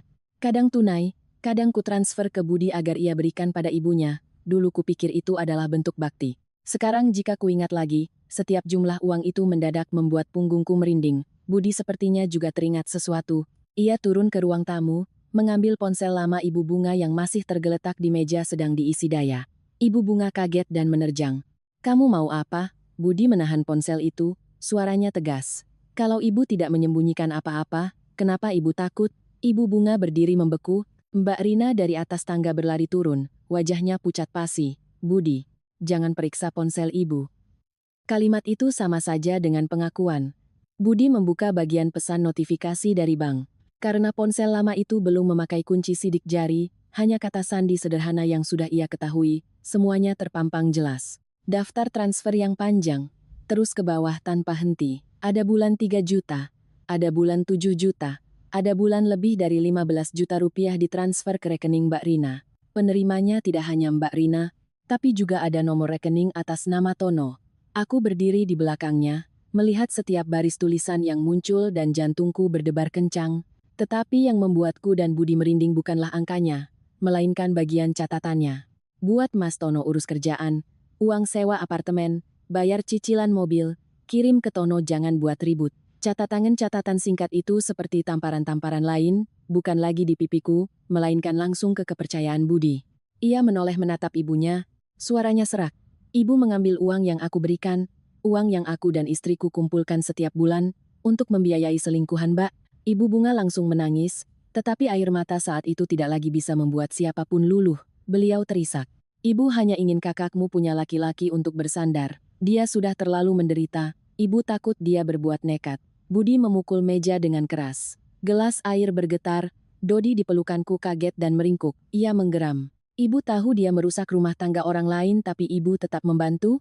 Ibu tahu dia meninggalkan anaknya untuk pergi dengan pria itu tapi ibu tetap memaksa istriku untuk menjaganya? Ibu kasihan pada anak perempuan ibu? Lalu istriku ibu anggap apa? Aku memeluk Dodi lebih erat. Baru saat itulah aku mengerti sepenuhnya mengapa Ibu Bunga selalu memaksaku menjaga bocah itu. Bukan hanya karena beliau membela putrinya, bukan hanya karena beliau pikir aku punya banyak waktu luang, tetapi karena beliau butuh aku di rumah untuk menjaga Dodi agar tetap tenang, agar Mbak Rina punya waktu untuk bertemu Tono, agar kedok pergi menghibur diri tidak robek di hadapan Budi. Mbak Rina tiba-tiba berbalik ke arahku, wajahnya berubah karena marah dan malu. Ia menunjuk lurus ke arahku dan berteriak, "Ini semua karena kamu. Kalau saja kamu diam seperti dulu, tidak akan jadi hancur begini. Kamu suka jadi orang baik, kan? Kamu suka dibela Budi, kan?" Aku menatapnya. Rasanya ingin tertawa tapi tidak bisa. Akhirnya aku hanya berkata, ternyata orang yang salah malah menyalahkan orang yang tidak mau menjadi tameng untuknya. Mbak Rina menerjang seolah mau menamparku, tetapi Budi menghalanginya. Ia mendorong Mbak Rina mundur, suaranya dingin. "Sentuh istriku sekali lagi, jangan salahkan aku jika aku berbuat kasar." Ibu Bunga menangis lebih keras, sambil menangis ia menyalahkan putranya durhaka. Di dalam rumah itu, suara tangis, desahan, dan isakan Dodi bercampur menjadi kekacauan. Tepat saat segalanya terasa sudah cukup rumit, dari luar gang tiba-tiba terdengar suara klakson motor dan suara orang memanggil keras, "Permisi, rumah Mas Budi Santoso." Aku terdiam. Budi melangkah keluar membuka gerbang. 2 petugas dari kelurahan masuk, di belakang mereka ada Mbak Wati, wajahnya masih memerah karena marah. Salah satu petugas melihat sekeliling rumah lalu berkata dengan nada serius, "Kami menerima laporan terkait saudari Rina yang beberapa kali membawa anak di bawah umur ke hotel. sekaligus melakukan siaran langsung yang berisi makian dan ancaman terhadap istri sah dari saudara Tono di media sosial. Kami minta keluarga untuk bekerja sama. Aku mendengar itu dan tangan kakiku terasa dingin. Dodi meringkuk di dadaku, napasnya gemetar. Sementara Mbak Rina berdiri di tengah ruang tamu, wajahnya pucat pasi. Rahasia-rahasia yang coba ia sembunyikan tidak hanya berhenti pada perselingkuhan dan uang, itu sudah mulai menyeret hukum, menyeret nama baik seluruh keluarga, dan yang terpenting, menyeret seorang anak tak berdosa ke tengah pusaran kotor orang dewasa. Setelah petugas dari kelurahan datang, kukira setidaknya ibu dan anak itu akan merasa takut dan berhenti. Tetapi ada orang-orang yang ketika terpojok, tidak memilih untuk merenungi kesalahan mereka, melainkan hanya mencari siapa yang bisa ditarik jatuh bersama agar tidak malu sendirian. Malam itu, lampu di rumahku menyala hingga larut. Ibu Bunga duduk termangu di ruang tamu, Mbak Rina mengurung diri di kamarnya, sementara Budi berdiri di halaman, menghisap rokok satu persatu, padahal sebelumnya ia jarang sekali merokok. Keesokan paginya, segalanya pecah dengan cara yang lebih tidak menyenangkan. Video Mbak Rina dilabrak oleh Mbak Wati di depan rumah, entah dari tangan siapa, sudah tersebar di sebuah grup media sosial kompleks perumahan. Awalnya hanya beberapa orang yang berkomentar, lalu menyebar ke grup-grup lain. Judulnya dibuat sangat pedas oleh orang-orang. Kakak ipar numpang di rumah adik, titip anak ke ipar untuk jalan sama suami orang. Hanya dalam satu pagi, nama Mbak Rina disebut di mana-mana. Aku tidak mau melihatnya, tapi menghindar pun tidak bisa. Ponselku terus bergetar karena pesan masuk. Ada yang dari teman bertanya, ada yang penasaran, ada juga yang pura-pura prihatin. Ada yang bahkan mengirimkan video itu langsung padaku, dengan kalimat, keluargamu lagi terkenal ya. Aku membacanya dan hanya merasa lelah. Aku tidak senang, juga tidak merasa puas. Aib keluarga yang tersebar di hadapan publik, meskipun yang salah bukan aku tetap ikut merasa malu. Di luar gang, para tetangga berkumpul dan bergosip. Kalimat-kalimat yang mereka kira pelan, tetap terdengar jelas di telingaku. Tuh, kelihatannya kalem tapi ternyata begitu. Kasihan anaknya, ibunya begitu. Ibu Bunga yang dulu suka menyindir menantunya, sekarang anak perempuannya sendiri yang membuat ulah. Ada yang bahkan melihat Dodi lalu menunjuk-nunjuk. Bocah itu saat itu sedang berdiri di balik pagar besi, kedua tangannya mencengkeram erat teralis, matanya menatap kerumunan orang di luar dengan ketakutan. Sejak hari itu, Dodi berubah total. Ia tidak lagi berlari-lari dan bermain seperti dulu. Dipanggil siapapun tidak menjawab. Kadang ia hanya duduk diam di sudut tangga memeluk boneka beruangnya, matanya menatap kosong ke lantai. Malam hari ia sering kaget terbangun karena mendengar dering ponsel Mbak Rina, lalu menangis terseduh-seduh. Aku merasa kasihan padanya sampai hati ini sakit. Orang dewasa yang berbuat, tapi lukanya jatuh pada seorang anak yang tidak bisa membela diri. Mbak Rina hampir gila. Ia mengurung diri di kamar, memeluk ponsel dan membaca setiap komentar. Kadang ia berteriak dan menangis, melemparkan bantal ke pintu. Kadang ia tertawa kering sambil bergumam. Mereka tahu apa sampai berani menghakimiku. Mereka tidak pernah menjalani hidupku. Ibu mertuaku yang duduk di luar mendengar putrinya menangis, bukannya menyalahkan anaknya, beliau malah menoleh padaku dengan tatapan penuh kebencian, seolah-olah akulah yang mendorong Mbak Rina ke dalam situasi ini.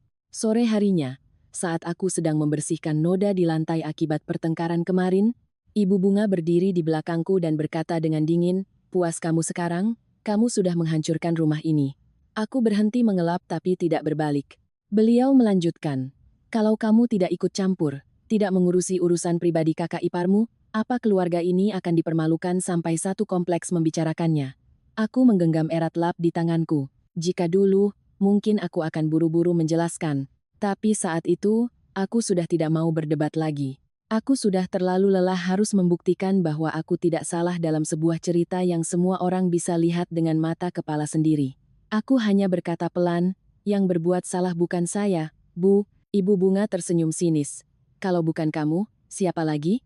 Kalau kamu tidak menyiram bensin ke api, apa istri si Tono itu akan datang ke sini?" Aku diam sambil mengumpulkan sisa pecahan gelas di bawah meja. Ada perkataan yang tidak pantas untuk dijawab, karena semakin dijawab, orang itu akan semakin punya alasan untuk menjadikan kita sebagai anak durhaka. Budi masuk tepat saat itu. Ia menatap ibunya, suaranya serak. "Sudahlah Bu, sampai sekarang ibu masih bisa menyalahkan Maya." Ibu Bunga membuang muka, air matanya kembali mengalir, tapi kali ini Budi tidak membujuknya. Ia berjalan lurus ke ruang tamu, menggelar selimut tipis di sofa, lalu berbaring di sana. Sejak hari itu, Ia mulai tidur di ruang tamu. Bukan karena marah padaku, tapi karena ia tidak mau membiarkanku berada di dekat ibu dan kakaknya saat situasi masih tegang. Ia berbisik padaku, "Kamu tidur di kamar saja. Aku di bawah sini, kalau ada apa-apa aku bisa tahu." Aku menatap suamiku yang berbaring meringkuk di sofa yang pendek, hatiku campur aduk antara kasihan dan sedih. Seorang pria yang berada di antara ibu kandung, kakak kandung, dan istrinya, pada akhirnya lelah sampai tidak tahu bagaimana harus bernapas dengan lega. Pada malam kedua setelah kejadian itu, aku terbangun karena haus.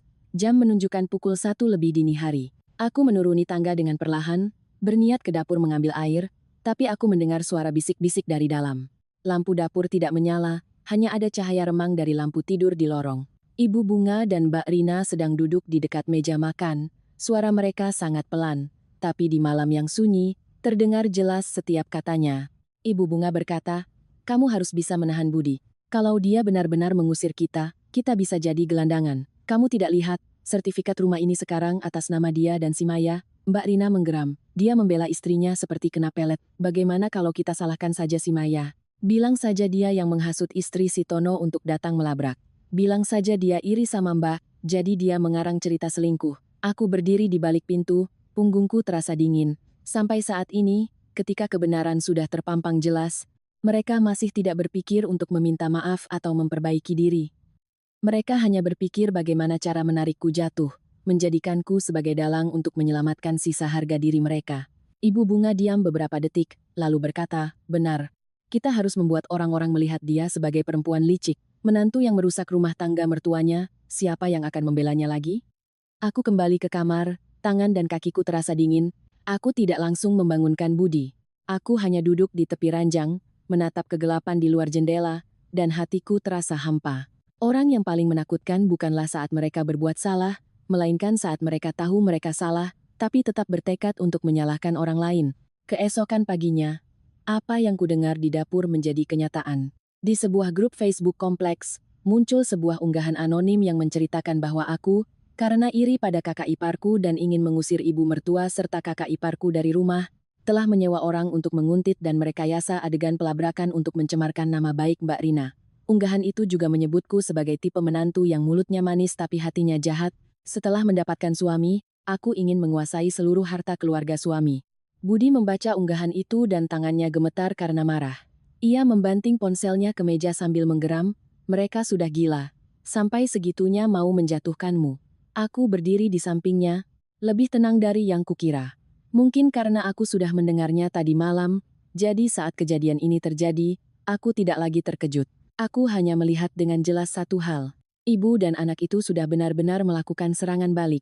Tepat saat itu, dari luar gerbang terdengar panggilan pelan. "Maya." Aku keluar dan melihat Bu Siti berdiri di sana. Di tangannya ada sebuah flash disk hitam. Beliau menengok ke kanan dan kiri, lalu menyelipkan flash disk itu ke tanganku. Suaranya sangat pelan. "Ibu merekam kejadian Mbak Rina memeluk si Tono itu di ujung gang bulan lalu. CCTV rumah ibu merekam jelas wajah keduanya. Kamu simpan ini, mungkin nanti perlu." Aku menggenggam erat flash disk itu, merasa seolah di tengah-tengah keterpojokan, akhirnya ada secercah cahaya. Aku menatap Bu Siti, mataku terasa panas. Beliau hanya menepuk pelan bahuku dan berkata, "Orang benar tidak perlu takut. Tapi orang benar juga harus punya bukti, nak." Flash disk dari Bu Siti tergeletak di meja sepanjang sore itu. Kecil, tapi terasa seberat batu yang menekan dadaku. Budi tidak langsung membukanya. Ia duduk terdiam sangat lama, kedua tangannya saling bertautan, matanya menatap kosong ke lantai. Aku tahu, di dalam hatinya saat itu bukan hanya ada amarah, tapi juga rasa sakit, malu, dan perasaan telah dibodohi oleh keluarganya sendiri selama ini. Menjelang malam, ketika Dodi sudah tertidur pulas di sofa panjang karena lelah menangis, Budi baru berdiri. Ia mencolokkan flash disk itu ke televisi di ruang tamu, lalu memanggil dengan singkat, "Ibu, Mbak Rina, turun ke sini. Aku mau bicara untuk terakhir kalinya." Suaranya tidak keras, tetapi begitu dingin dan tegas hingga Ibu Bunga yang berada di kamar pun tidak berani berpura-pura tidak dengar. Mbak Rina turun paling akhir, rambutnya diikat seadanya, wajahnya masih menunjukkan kekesalan seolah seluruh rumah sedang mempersulitnya. Ibu Bunga baru saja duduk sudah langsung bicara, "Budi, masalahnya sudah heboh begini, kamu masih mau mengungkit apa lagi? Bagaimanapun juga dia kakakmu. Apa belum cukup dihina orang luar? Sekarang keluarga sendiri juga mau saling mencabik? Budi tidak menjawab. Ia hanya menekan tombol remote. Layar televisi menyala, menampilkan pemandangan ujung gang yang familiar di depan rumah Bu Siti. Sudut kameranya agak tinggi tapi sangat jelas. Sebuah mobil hitam berhenti di pinggir jalan, dan Mbak Rina berdiri di samping pintu mobil, pakaiannya rapi, wajahnya tersenyum cerah. Aku berdiri di belakang Budi, melihatnya dan merinding. Dalam video itu, pria bernama Tono turun dari mobil, menarik Mbak Rina mendekat, lalu memeluk dan menciumnya tepat di ujung gang. Mbak Rina sama sekali tidak menolak, sebaliknya, ia melingkarkan tangannya di leher pria itu, tertawa seperti gadis yang sedang jatuh cinta. Tapi yang membuatku lebih merinding adalah bayangan Ibu Bunga di kejauhan. Beliau berdiri tepat di dekat tiang listrik, terus-menerus melihat ke kanan dan ke kiri, jelas sekali sedang mengawasi untuk mereka berdua. Ruangan itu hening seketika. Suara kipas angin yang berputar di atas kepala mendadak terdengar begitu jelas. Budi menekan tombol jeda tepat pada saat Ibu Bunga menoleh ke arah rumah kami, sementara Mbak Rina sedang membuka pintu mobil untuk masuk. Ia tersenyum sinis, bertanya kata demi kata, "Ibu mengawasi agar Mbak bisa berselingkuh, sementara istriku Ibu paksa menjaga anaknya di rumah." Mulut Ibu Bunga terbuka tetapi tidak bisa berkata-kata, wajahnya memucat, lalu hanya dalam beberapa detik, beliau merosot dari kursi, berlutut di lantai. "Budi, Ibu salah. Ibu hanya berpikir dia terlalu menderita. Ibu takut dia berbuat nekat. Ibu takut dia tidak punya siapa-siapa lagi." Budi menatap ibunya, matanya memerah tetapi suaranya sama sekali tidak melunak. "Ibu takut Mbak menderita, lalu saat istriku Ibu tampar, Ibu tidak takut dia sakit? Ibu takut Mbak tidak punya siapa-siapa, lalu saat Dodi ditelantarkan, Ibu tidak lihat." Mbak Rina menerjang untuk mematikan televisi, tetapi Budi menahan tangannya. Ia berteriak, "Cukup, kamu mau memaksaku mati, kan? Aku salah. Aku mengaku. Tapi apa perlu kamu mempermalukanku di depan seisi rumah?"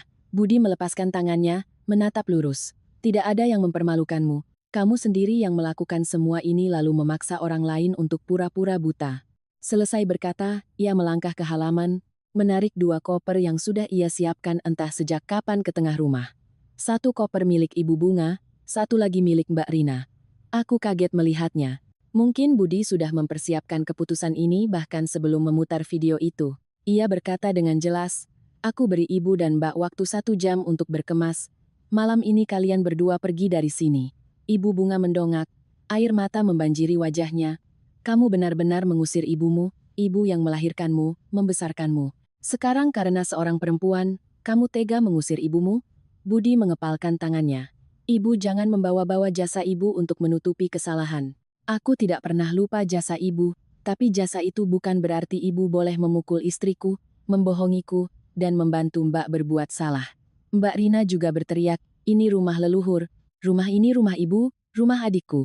Kamu itu hanya istri, apa hakmu mengusirku?" Belum sempat aku bicara, Budi sudah mengambil setumpuk dokumen dari laci. Ia meletakkannya di atas meja, membukanya di hadapan semua orang. "Rumah ini sudah dibalik nama atas nama aku dan istriku setelah direnovasi. Uang renovasi, uang bayar utang lama, uang urus surat-surat, Maya ikut menyumbang separuh. Ibu tinggal di sini karena aku mau berbakti. Mbak tinggal di sini karena aku kasihan. Tapi kasihan bukan berarti kalian boleh menginjak-injak istriku." Ibu Bunga melihat tumpukan surat itu, wajahnya pucat pasi. Selama ini beliau selalu berpikir rumah itu miliknya, sementara kami hanya menumpang. Mbak Rina naik pitam, menerjang untuk mengambil surat-surat itu, berniat merobeknya. Budi mencengkeram tangannya erat, menggeram, "Coba saja sentuh, nanti urusannya bukan hanya keluar dari rumah ini." Mbak Rina terdiam. Di luar, para tetangga sudah mulai berkumpul karena suara pertengkaran. Bu Siti berdiri di dekat gerbang, menatap dalam diam. Tidak ada yang ikut campur, tetapi kehadiran mereka membuat ibu dan anak itu tidak lagi bisa memainkan peran sebagai korban seperti sebelumnya. Budi menunjuk lurus ke arah gerbang, setiap katanya seolah dipakukan, "Mulai hari ini, jangan ada yang menyentuh istriku lagi. Siapapun yang masih menganggap Maya sebagai pelampiasan amarah, silakan keluar dari rumah ini. Kukira segalanya akan berakhir di situ. Kukira setelah bukti yang jelas dan pernyataan tegas suamiku, ibu dan anak itu tidak akan punya apa-apa lagi untuk dikatakan." Tetapi tepat saat itu, Dodi terbangun. Bocah itu berdiri di pintu ruang tamu, wajahnya pucat, matanya bengkak dan merah. Ia menatap ibunya, menatap neneknya, lalu tiba-tiba berlari dan memeluk erat kakiku. Ia menangis tersedu-sedu, tangisannya pelan tapi menyayat hati. Tante, aku tidak mau ikut ibu lagi. Setiap malam ibu meninggalkanku sendirian. Aku takut sekali. Seluruh ruangan membeku. Aku membungkuk memeluk bocah itu, tanganku gemetar. Wajah Mbak Rina memucat, ia menerjang ke arah Dodi. Diam.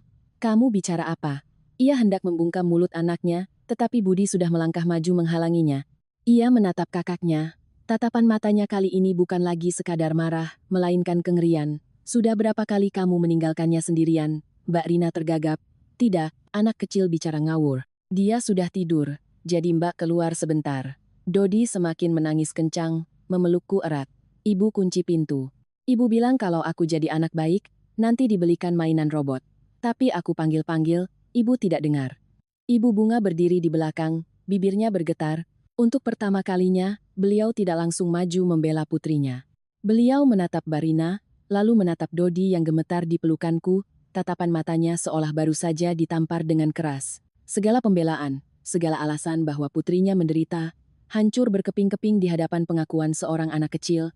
Di halaman, angin malam meniup beberapa helai pakaian dari dalam koper yang jatuh ke lantai. Tidak ada yang memungutnya, tidak ada yang bicara lagi. Hanya tersisa suara isak tangis Dodi dan napas berat Budi. Saat itu, aku tahu rumah ini sudah benar-benar melewati sebuah batas yang tidak bisa kembali lagi. Dan untuk pertama kalinya, di tengah halaman yang disaksikan para tetangga, Ibu Bunga terkulai lemas, seolah akhirnya beliau sadar bahwa dirinya lah yang telah membiarkan putrinya tersesat begitu jauh, hingga tidak lagi tahu bagaimana caranya menjadi seorang ibu. Malam itu, Ibu Bunga dan Mbak Rina meninggalkan rumahku dalam keheningan yang berat.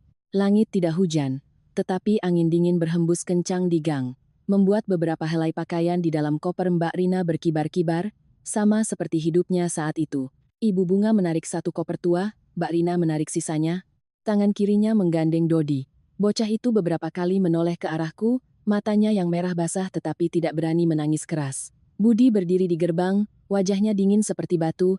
Ibu Bunga masih berharap putranya akan berubah pikiran di menit terakhir, jadi setelah berjalan beberapa langkah ia menoleh ke belakang. Tetapi Budi hanya berkata satu kalimat, "Aku tidak akan membiayai orang yang merendahkan istriku lagi. Ibu dan Mbak butuh tempat tinggal sementara. Aku sudah transfer uang sewa kamar untuk sebulan. Setelah itu, urus diri sendiri." Kalimat itu memutus harapan terakhir di mata Ibu Bunga. Ibu dan anak itu menyewa sebuah kamar kos di ujung gang pasar, di mana dindingnya lembab, atapnya seng, dan setiap sore bau amis ikan serta bau selokan bercampur menjadi satu. Kudengar dari Bu Siti, kamar itu hanya cukup untuk satu tempat tidur, satu lemari plastik, dan kompor listrik kecil. Bagi Ibu Bunga, yang terbiasa duduk di rumah yang bersih, menyuruh menantunya membuatkan teh dan menyiapkan makan, itu tak ubahnya seperti dilempar dari langit ke bumi, tetapi orang yang paling tidak mau sadar tetaplah Mbak Rina. Ia tidak berpikir untuk mencari pekerjaan, juga tidak berpikir untuk menata hidupnya demi Dodi. Hal pertama yang ia lakukan setelah pindah adalah menelepon Tono. Panggilan pertama tidak diangkat, ia menelepon lagi yang kedua, ketiga. Sampai akhirnya Tono mengangkat. Mbak Rina menangis sambil berkata, "Mas, jemput aku sama Dodi. Aku kehilangan segalanya karena kamu. Sekarang kamu harus tanggung jawab." Di seberang telepon, suara Tono begitu dingin hingga Ibu Bunga yang mendengarnya pun terkejut. Pria itu berkata, "Kamu tenang dulu. Akhir-akhir ini istriku lagi galak. Kalau aku bawa kamu sekarang, kita semua bisa mati." Mbak Rina tercekat. "Jadi Mas mau biarkan aku tinggal di kamar kos jelek ini? Dulu Mas janji mau menikahiku." Tono menghela napas, suaranya tidak sabar. "Dulu beda, sekarang beda. Jangan paksa aku." Sejak hari itu, Tono mulai menghindarinya. Pesan yang dikirim baru dibalas setelah lama sekali. Telepon diangkat dengan alasan sedang rapat, sibuk, atau ada orang lain di dekatnya. Mbak Rina, semakin diabaikan, semakin panik. Ia berdandan lebih tebal, berpakaian lebih bagus. Seolah-olah hanya dengan muncul di hadapan Tono, semua janji lama akan hidup kembali. Suatu malam saat hujan deras, Mbak Rina membawa Dodi ke apartemen tempat Tono tinggal. Ibu Bunga menceritakan ini pada Budi kemudian. Hari itu Mbak Rina berdiri di lobi lebih dari 1 jam, tubuhnya basah kuyup karena terburu-buru dan tidak membawa jas hujan. Dodi kedinginan, meringkuk di kaki ibunya sambil terus bertanya, "Ibu, kita pulang, yuk." Tapi Mbak Rina tidak mau pulang. Ia bilang, "Tunggu Om Tono turun nak. Om Tono sayang sama kita." Lalu pintu lift terbuka. Tono keluar bersama seorang gadis muda lainnya. Tangannya melingkar di pinggang gadis itu dengan sangat wajar.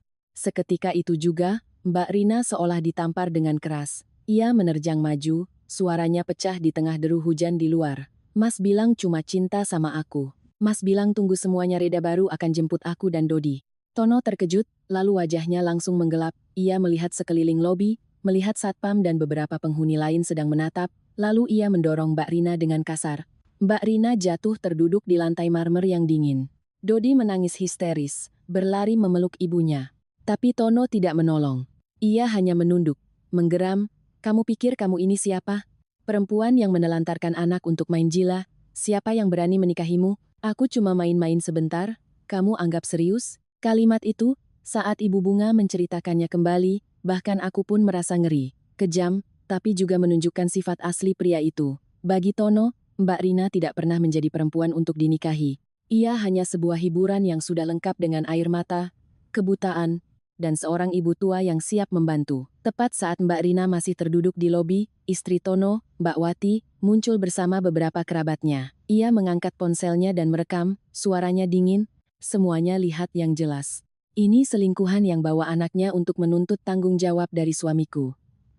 Mbak Rina menerjang untuk merebut ponsel, tetapi dihalangi oleh keluarga Mbak Wati. Dodi yang terlalu takut menangis hingga suaranya serak, memeluk erat kaki ibunya. Video itu menyebar dengan sangat cepat.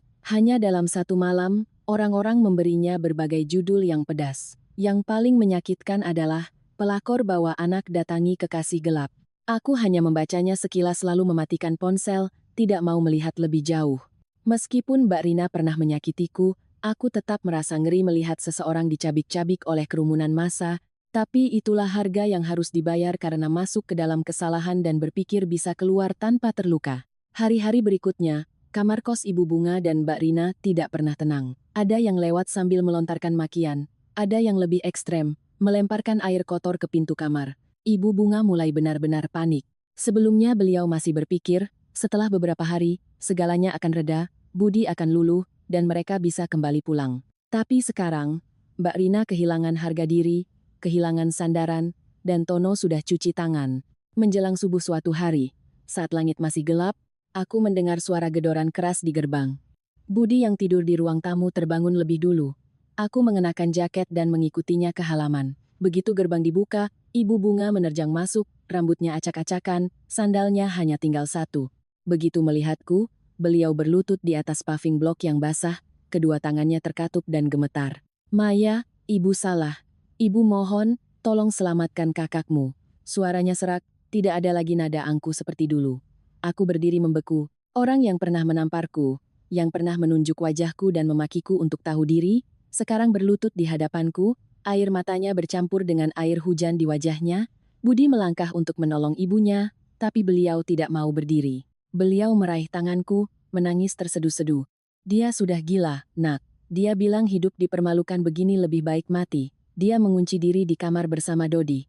Ibu panggil-panggil tidak ada jawaban. Mendengar itu, jantungku serasa diremas. Segala amarahku masih ada, tapi memikirkan Dodi, aku tidak bisa tinggal diam. Budi mengepalkan tangannya. Aku melihat pergulatan yang jelas di matanya. Kasihan pada ibu, marah pada kakak, sakit hati karena istri, dan takut akan terjadi tragedi sungguhan. Ia baru saja berbalik untuk mengambil kunci motor, ketika ponsel Ibu Bunga tiba-tiba bergetar. Beliau gemetar menekan tombol jawab, menyalakan pengeras suara karena tangannya tidak cukup kuat untuk memegang ponsel. Di seberang sana, terdengar suara tangis Dodi yang serak. Nenek, Ibu buka pintunya, Ibu minum obat, Ibu tidak bangun. Seluruh halaman rumahku hening seketika. Aku melihat Budi melesat keluar gerbang, sementara Ibu Bunga jatuh terkulai di lantai.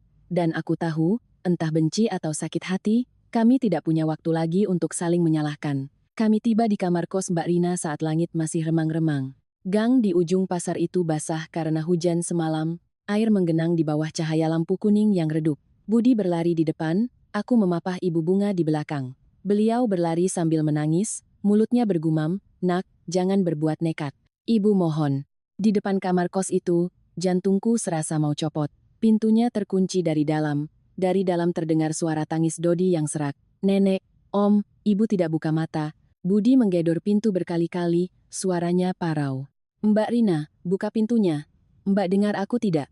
Tidak ada jawaban, hanya suara tangis bocah itu yang semakin lemah. Beberapa penghuni kos sebelah membuka pintu. Ada yang berlari memanggil pemilik kos, ada yang menyuruh mendobrak pintu. Budi mundur 2 langkah lalu menendang keras pintu kayu yang tipis itu. Tendangan pertama pintu hanya bergetar. Tendangan kedua, grendelnya patah, dan pintu membentur dinding dengan suara keras. Aku dan Ibu Bunga menerobos masuk. Kamar kecil itu berbau alkohol, apek, dan parfum murah yang bercampur aduk. Mbak Rina terbaring miring di lantai. Rambutnya menutupi separuh wajahnya. Di sampingnya ada selembar obat tidur yang sudah hampir habis dan sebotol minuman keras murah. Tutupnya tergeletak di bawah meja. Dodi duduk meringkuk di sudut kamar, kedua tangannya menutupi telinga, menangis hingga wajahnya memerah. Ibu Bunga berteriak, jatuh terkulai di samping putrinya. Rina, nak, bangun. Budi langsung mengeluarkan ponsel untuk menelepon ambulans. Aku berlutut untuk menopang kepala Mbak Rina, berniat memeriksa apakah ia masih bernapas. Tapi beberapa detik kemudian aku terdiam. Napasnya sangat teratur, wajahnya meskipun kotor tidak membiru, dan denyut nadi di lehernya masih stabil. Orang yang benar-benar pingsan, karena obat tidak mungkin bereaksi normal seperti ini. Belum sempat aku menyuarakan kecurigaanku, mataku tanpa sengaja melihat ponsel yang disandarkan miring di atas gelas plastik di ujung tempat tidur. Layarnya masih menyala, kamera depannya terbuka. Awalnya kukira ia sedang video call dengan seseorang lalu pingsan. Tapi saat kulihat lebih teliti, aku melihat tulisan-tulisan yang terus berjalan di layar. Sebuah aplikasi siaran langsung sedang menyala di sebuah grup privat. Ikon hati dan komentar terus bermunculan. Punggungku merinding. Di layar, ratusan komentar melintas. Ayo nangis lebih kencang, Mbak. Aktingnya lanjutin. Ini bisa dapat donasi banyak. Jangan biarkan anaknya menutupi wajah. Rekam yang jelas biar kelihatan kasihan. Bagus, nanti bilang dipaksa sampai putus asa sama keluarga suami. Kukira aku salah lihat. Aku mendekat, tanganku gemetar. Di sudut layar bahkan tertera jumlah donasi yang baru saja diterima. Jumlahnya kecil-kecil, tapi jika ditotal tidak sedikit. Seketika itu juga, segalanya di kepalaku pecah berkeping-keping. Mbak Rina tidak minum obat untuk mati. Ia merekayasa adegan bunuh diri. Ia meletakkan ponsel untuk merekam Dodi yang menangis di kamar, ibunya yang panik memanggil kami, lalu mengubah semuanya menjadi sebuah drama untuk mengemis belas kasihan penonton. Aku melihat lembaran obat di lantai, menyadari banyak tablet yang masih utuh di dalam kemasan yang sengaja disobek. Botol minuman keras itu juga hanya berkurang sedikit, baunya lebih banyak tumpah di lantai daripada diminum. Aku baru saja hendak mengambil ponsel itu, ketika Mbak Rina tiba-tiba membuka mata. Tatapan matanya begitu sadar hingga menakutkan. Ia bangkit, menerjang, dan merebut ponsel dari tanganku, berteriak, "Siapa yang suruh kamu sentuh barangku?" Ibu Bunga yang sedang menangis di sampingnya langsung membeku. Budi berbalik, panggilan ambulans masih tersambung di tangannya. Ia menatap kakaknya, bibirnya bergerak-gerak lama sebelum akhirnya bisa berkata, Mbak, pura-pura." Mbak Rina memeluk ponselnya, rambutnya acak-acakan, wajahnya berubah karena tertangkap basah. "Ini semua karena kalian. Kalian yang mengusirku dari rumah, membiarkan orang-orang menghinaku, membiarkan si Tono meninggalkanku. Kalau aku tidak begini, aku mau hidup dari mana? Aku harus menunjukkan pada orang-orang betapa menderitanya aku."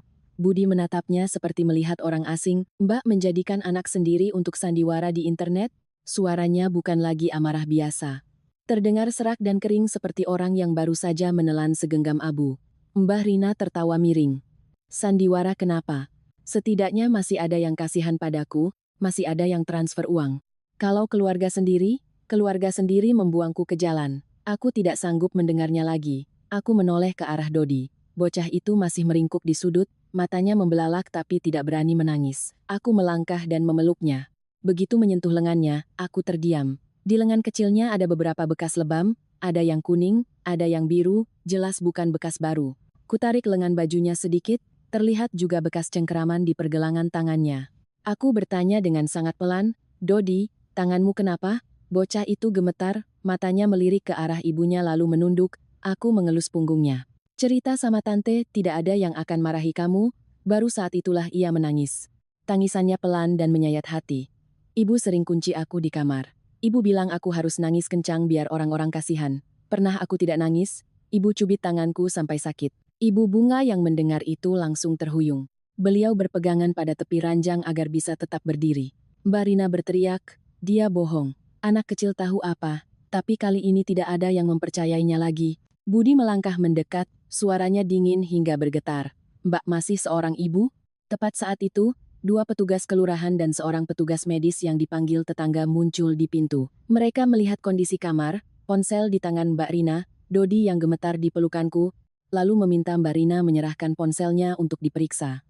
Mbak Rina memeluknya erat-erat, tetapi Budi berkata dengan jelas, serahkan, Mbak. Kalau tidak, aku sendiri yang akan buat laporan polisi tentang eksploitasi anak. Mbak Rina melepaskan tangannya. Ponsel itu dibuka di tempat. Tidak hanya ada siaran langsung yang sedang berjalan. Di dalamnya juga ada grup percakapan bernama Bombastis, skenario Taubat Cari Simpati.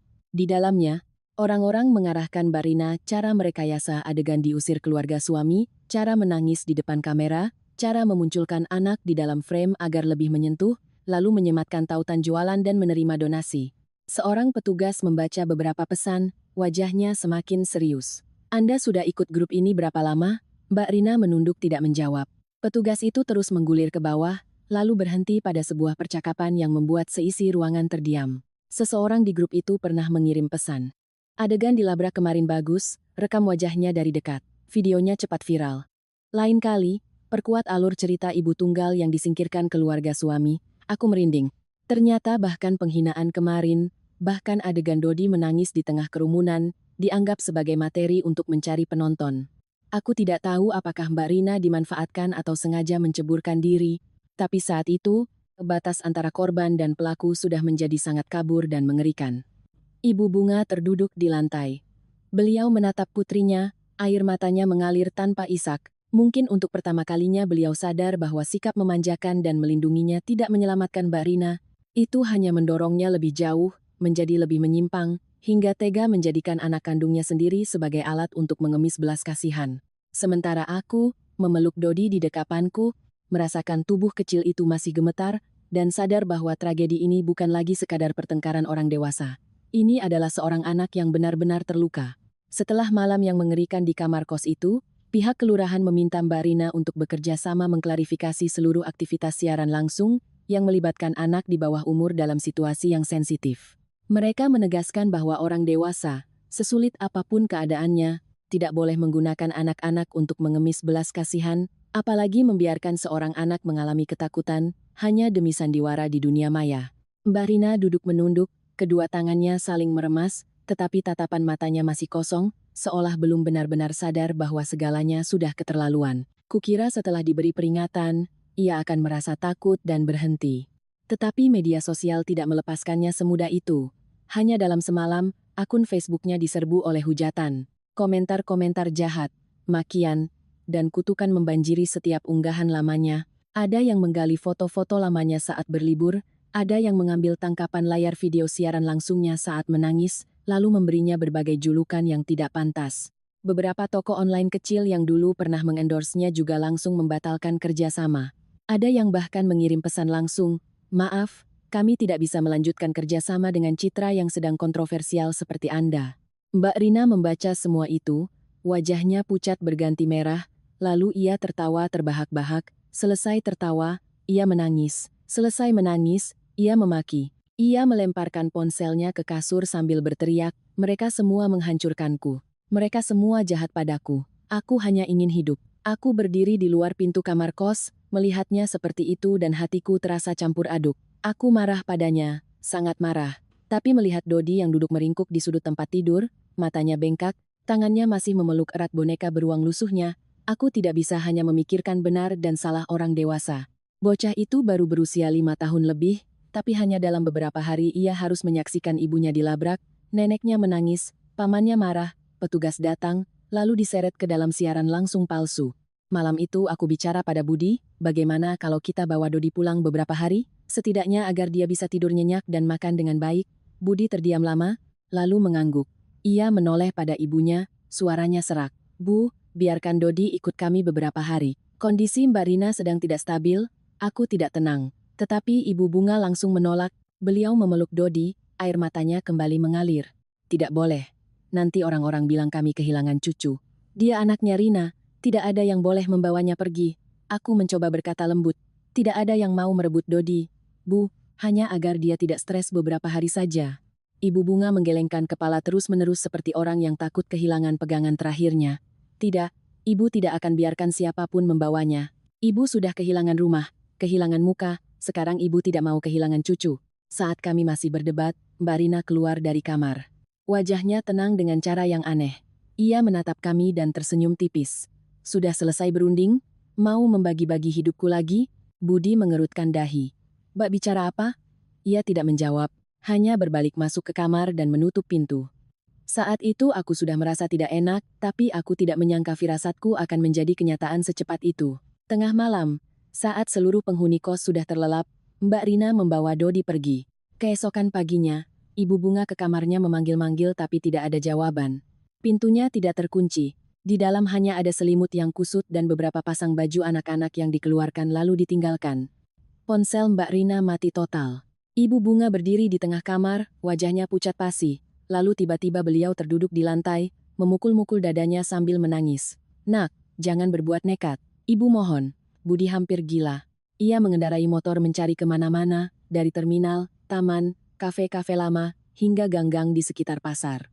Aku menelepon semua nomor yang bisa kupikirkan, termasuk Bu Siti, bahkan Mbak Wati, tapi tidak ada yang tahu kemana Mbak Rina pergi. Setiap panggilan yang tidak membuahkan hasil terasa seperti batu yang dilemparkan ke hatiku. Menjelang sore, ponselku tiba-tiba bergetar dari nomor tak dikenal. Pesan itu hanya berisi sebuah foto. Dalam foto itu, Dodi sedang tidur di atas ranjang dengan spray abu-abu.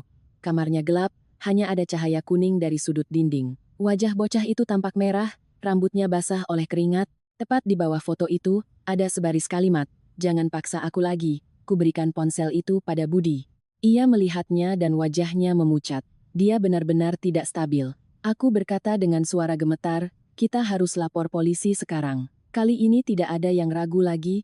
Budi langsung menelepon petugas kelurahan, mengirimkan nomor tak dikenal itu, foto, dan meminta bantuan mereka untuk melacak lokasinya.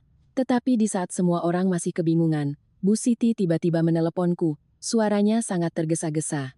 "Maya, ibu baru ingat. Dulu beberapa kali ibu lihat Mbak Rina bawa anaknya ke penginapan tua di pinggir sungai. Ibu tanya, katanya dia sewa kamar per jam untuk siaran langsung jualan karena kamarnya lebih bersih dari kamar kos." Jantungku serasa berhenti berdetak. Aku menyalakan pengeras suara agar Budi bisa mendengar. Ia tidak berkata apa-apa, hanya memutar balik motornya dan melaju kencang ke arah pinggir sungai. Penginapan itu tersembunyi di belakang deretan warung makan tua. Papan namanya sudah pudar, lorongnya gelap dan lembab. Saat kami tiba, polisi setempat juga baru sampai. Pemilik penginapan awalnya berkelit, tapi saat melihat foto Dodi, ia baru gemetar menunjuk ke lantai 2. Kamar 203. Perempuan itu sewa dari pagi, tapi tadi saya lihat dia keluar sendirian. Budi menerjang menaiki tangga mendahului semua orang. Pintu kamar 203 terkunci dari dalam dengan grendel. Polisi harus menggunakan alat untuk mendobraknya. Ketika pintu terbuka, pemandangan di dalamnya membuatku merinding.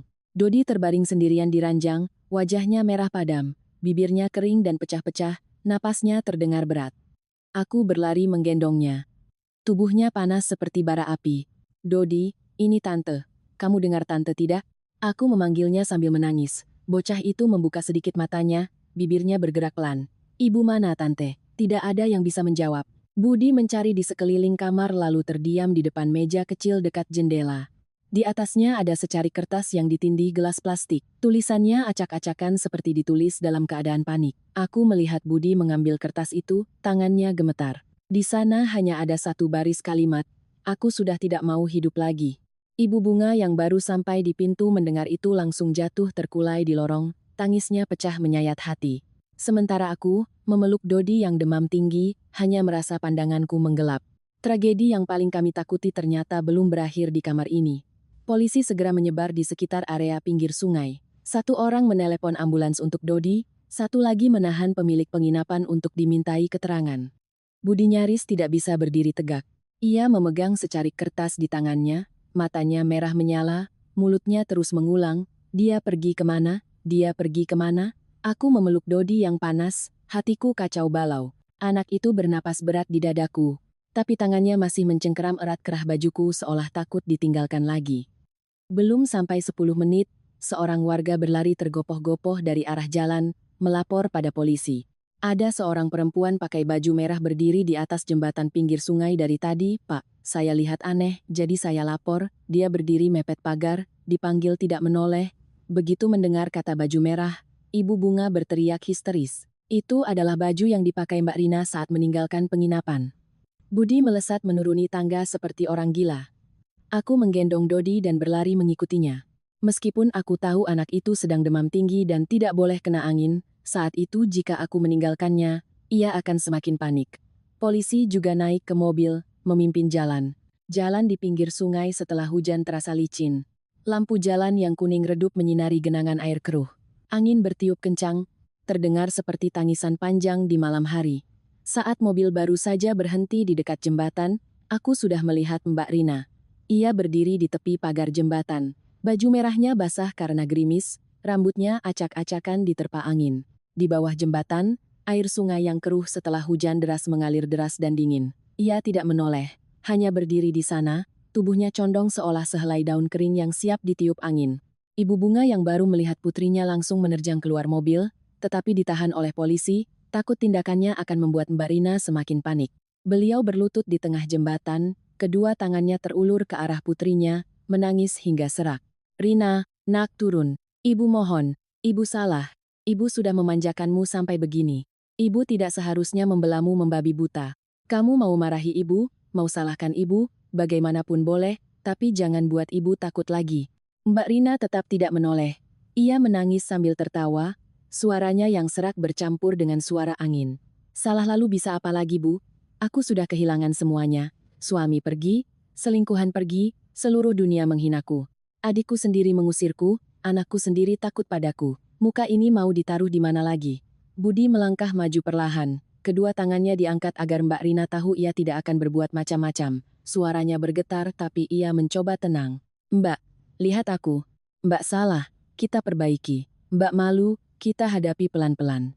Tapi kalau Mbak melangkah sekali lagi, Dodi seumur hidup tidak punya ibu. Mbak Rina tertawa sinis.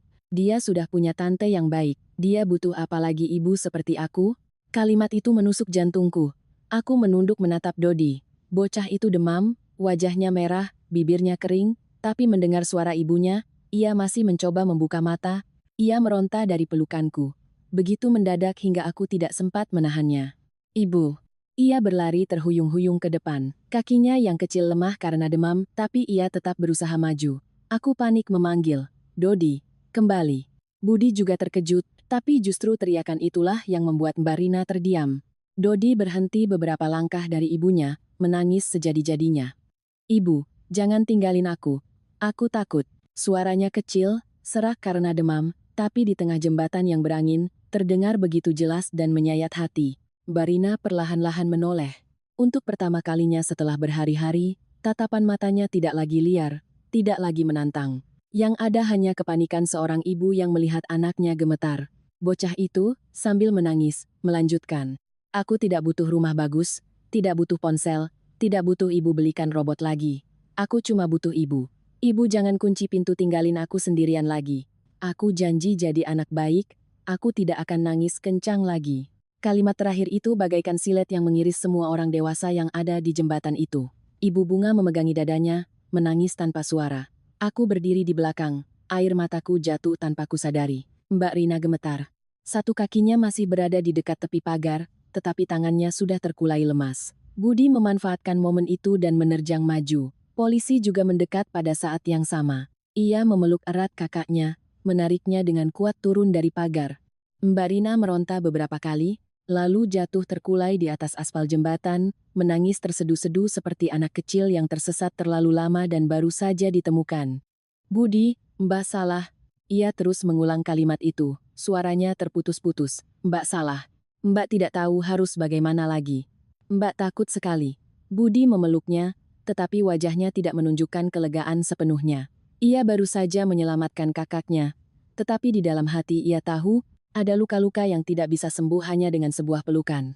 Ibu Bunga merangkak mendekati putrinya, seluruh tubuhnya gemetar. Beliau menangis. Ibu yang salah nak, ibu kira membela kamu itu artinya sayang. Ibu tidak tahu kalau ibu malah mendorongmu jadi seperti ini. Mbak Rina tidak membantah, tidak menyalahkan. Ia hanya menunduk, kedua tangannya menutupi kepala, menangis hingga kelelahan. Aku bergegas menggendong Dodi. Dahi bocah itu panas membara. Ia menangis sambil batuk, napasnya semakin berat. Ambulans tiba tak lama kemudian, membawa Dodi dan Mbak Rina ke rumah sakit. Di perjalanan, bocah itu masih mengigau sambil menggenggam erat tanganku, mulutnya bergumam memanggil ibunya. Di rumah sakit, dokter memeriksa Dodi sangat lama. Aku berdiri di lorong, bajuku basah menempel di badan, telapak tanganku dingin. Beberapa saat kemudian, dokter keluar, melepaskan maskernya, suaranya serius. Anak ini demam tinggi, ada indikasi radang paru-paru berat karena kedinginan dan tidak ditangani tepat waktu. Untung segera dibawa ke sini. Kalau terlambat sedikit saja, situasinya bisa lebih berbahaya.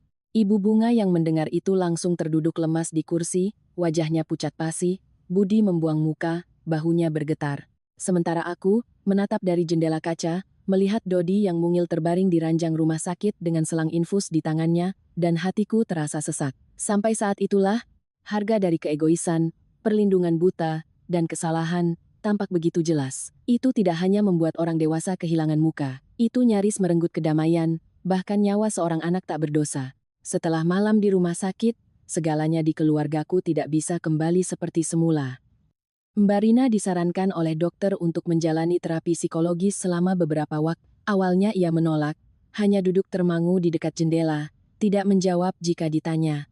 Tetapi ketika Dodi siuman, bocah itu menatap ibunya dengan mata yang campur aduk antara kasihan dan takut. Baru saat itulah Mbak Rina menangis. Ia menggenggam tangan anaknya, berkata sangat pelan, "Ibu minta maaf, ibu sudah membuatmu takut." Kalimat itu tidak menghapus apa yang telah terjadi, tapi setidaknya, itu pertama kalinya ia menatap langsung pada penderitaan anaknya. Selama Mbak Rina menjalani perawatan, aku dan Budi membawa Dodi pulang untuk sementara. Hari pertama kembali ke rumah lama, bocah itu tidak berlari-lari seperti dulu. Ia memeluk boneka beruangnya, berdiri di belakangku, matanya memandang setiap sudut rumah seolah takut. Jika lengah sedikit saja, akan ada bentakan yang terdengar. Saat makan malam pertama, hanya karena Ibu Bunga tidak sengaja menjatuhkan sendok, Dodi terlonjak kaget, menyembunyikan wajahnya di bahuku dan menangis terseduh-seduh. Setiap malam Dodi tidur dengan gelisah. Kadang baru pukul 11 malam, ia sudah terbangun dengan rambut basah oleh keringat, mulutnya memanggil ibunya dengan panik. Aku harus duduk di samping tempat tidur, menepuk-nepuk punggungnya, dan bercerita sangat lama baru ia mau berbaring lagi. Kadang ia menggenggam tanganku begitu erat hingga jari-jariku kesemutan, hanya karena takut aku akan pergi. Butuh waktu berminggu-minggu bagiku untuk membuatnya mengerti bahwa saat ia tidur, akan selalu ada orang di sampingnya. Tidak akan ada lagi adegan dikunci sendirian, dan ia tidak perlu menangis keras-keras agar orang dewasa memperhatikannya. Ibu Bunga, setelah kejadian itu, banyak berubah. Beliau tidak lagi mengucapkan kalimat-kalimat pedas. Setiap pagi, beliau diam-diam turun ke dapur lebih awal dariku, mencuci beras, menyiangi sayur, dan menghangatkan bubur untuk Dodi. Pernah suatu hari melihatku sedang mencuci baju, beliau mendekat dan mengambil alih ember cucian, suaranya serak. "Biar ibu saja. Kamu kerja sana." Aku menatapnya, melihat rambutnya yang memutih drastis hanya dalam beberapa bulan. Orang yang dulu menunjuk wajahku, yang menamparku di tengah ruang tamu, kini menunduk mencuci setiap helai baju kecil cucunya tanpa bicara. Suatu sore, Dodi kembali demam ringan. Aku duduk di samping tempat tidur, mengganti kompres di dahinya. Ibu Bunga berdiri di pintu, menatap cukup lama, lalu tiba-tiba menangis. Beliau masuk, duduk di tepi ranjang, suaranya bergetar. "Dulu ibu menamparmu, tapi sekarang yang menyelamatkan seluruh keluarga ini malah kamu." Aku tidak tahu harus menjawab apa. Ada luka yang tidak bisa sembuh hanya dengan permintaan maaf. Aku hanya diam-diam memeras kembali handuk, meletakkannya di dahi Dodi, lalu berkata pelan, "Yang penting Dodi sehat dulu, Bu." Budi juga berubah setelah semua ini. Ia tidak lagi berpikir bahwa urusan mertua menantu adalah urusan perempuan yang bisa diselesaikan sendiri. Setiap kali ada masalah di rumah, ia selalu maju untuk bicara dengan jelas, tidak lagi membiarkanku menanggungnya sendirian. Suatu malam, saat kami duduk berdua di teras belakang, ia menggenggam tanganku lama sekali, lalu berkata, "Aku minta maaf. Suami yang paling buruk adalah yang membiarkan istrinya sendirian melawan keluarganya sendiri." Aku tidak menangis, tapi tenggorokanku tercekat. Hanya dengan satu kalimat itu, aku tahu ia sudah benar-benar mengerti. Beberapa bulan kemudian, Mbak Rina pulang dari tempat perawatannya. Rambutnya dipotong pendek, wajahnya lebih tirus, matanya tidak lagi menunjukkan tatapan sinis dan tajam seperti dulu. Ia berdiri di luar gerbang sangat lama sebelum berani masuk. Dodi yang melihat ibunya langsung berlari, tapi saat sudah dekat ia berhenti, seolah antara rindu dan takut. Mbak Rina berlutut memeluk anaknya, menangis tanpa suara. Bocah itu berdiri diam sejenak, lalu perlahan-lahan meletakkan tangannya di bahu ibunya. Hal pertama yang Mbak Rina lakukan setelah masuk ke halaman adalah berlutut di hadapanku. Aku kaget dan mundur, tapi ia menundukkan kepalanya sangat rendah. Ia berkata, "Maya, Mbak minta maaf. Dulu Mbak iri padamu karena kamu punya kehidupan yang tidak bisa Mbak pertahankan. Mbak melihatmu punya suami yang sayang, punya pekerjaan, punya rumah yang damai, jadi Mbak merasa sedih sekaligus marah. Lalu Mbak melampiaskan semuanya padamu, memaksamu menanggung kekacauan hidup Mbak. Aku berdiri di sana sangat lama. Aku tidak memeluknya, juga tidak langsung mengatakan bahwa aku memaafkannya. Ada hal-hal yang jika dimaafkan terlalu mudah, orang akan menganggap rasa sakit kita seringan hembusan angin. Aku hanya menatapnya lalu menjawab, saya membantumu karena Dodi. Kalau mau memulai hidup baru, Mbak sendiri yang harus melangkah. Tidak ada yang bisa hidup untuk Mbak lagi. Mbak Rina mengangguk, air matanya menetes di lantai halaman. Tapi kali ini ia tidak berteriak, tidak menyalahkan. Ia hanya berkata lirih, Mbak mengerti. Sore itu, Dodi berlari-lari kecil di halaman. Satu tangannya menarikku, satu tangannya menarik Mbak Rina, mulutnya memanggil, Tante, Ibu, ayo makan. Suara bocah itu masih sedikit ragu, tetapi sudah ada kembali cahaya di matanya. Aku melihat meja makan di dalam, melihat Ibu Bunga yang diam-diam menyiapkan nasi, melihat Budi meletakkan piring dan sendok tambahan, dan hatiku tiba-tiba terasa tenang. Rumah itu pernah diisi oleh sindiran, oleh sebuah tamparan, oleh malam-malam penuh tangis, dan rahasia kotor yang terungkap di tengah halaman. Tapi setelah semuanya, rumah itu juga memiliki jeda di mana setiap orang bisa merenungi diri. Aku tidak tahu apakah segalanya akan benar-benar menjadi baik seperti yang diharapkan. Aku hanya tahu, sejak hari itu, aku bukan lagi perempuan yang menunduk pasrah hingga melupakan diriku sendiri. Dan keluarga itu, setelah melewati badai, akhirnya belajar bahwa menyayangi bukanlah menutupi kesalahan, melainkan memiliki cukup keberanian untuk menarik satu sama lain keluar dari kesalahan sebelum semuanya terlambat.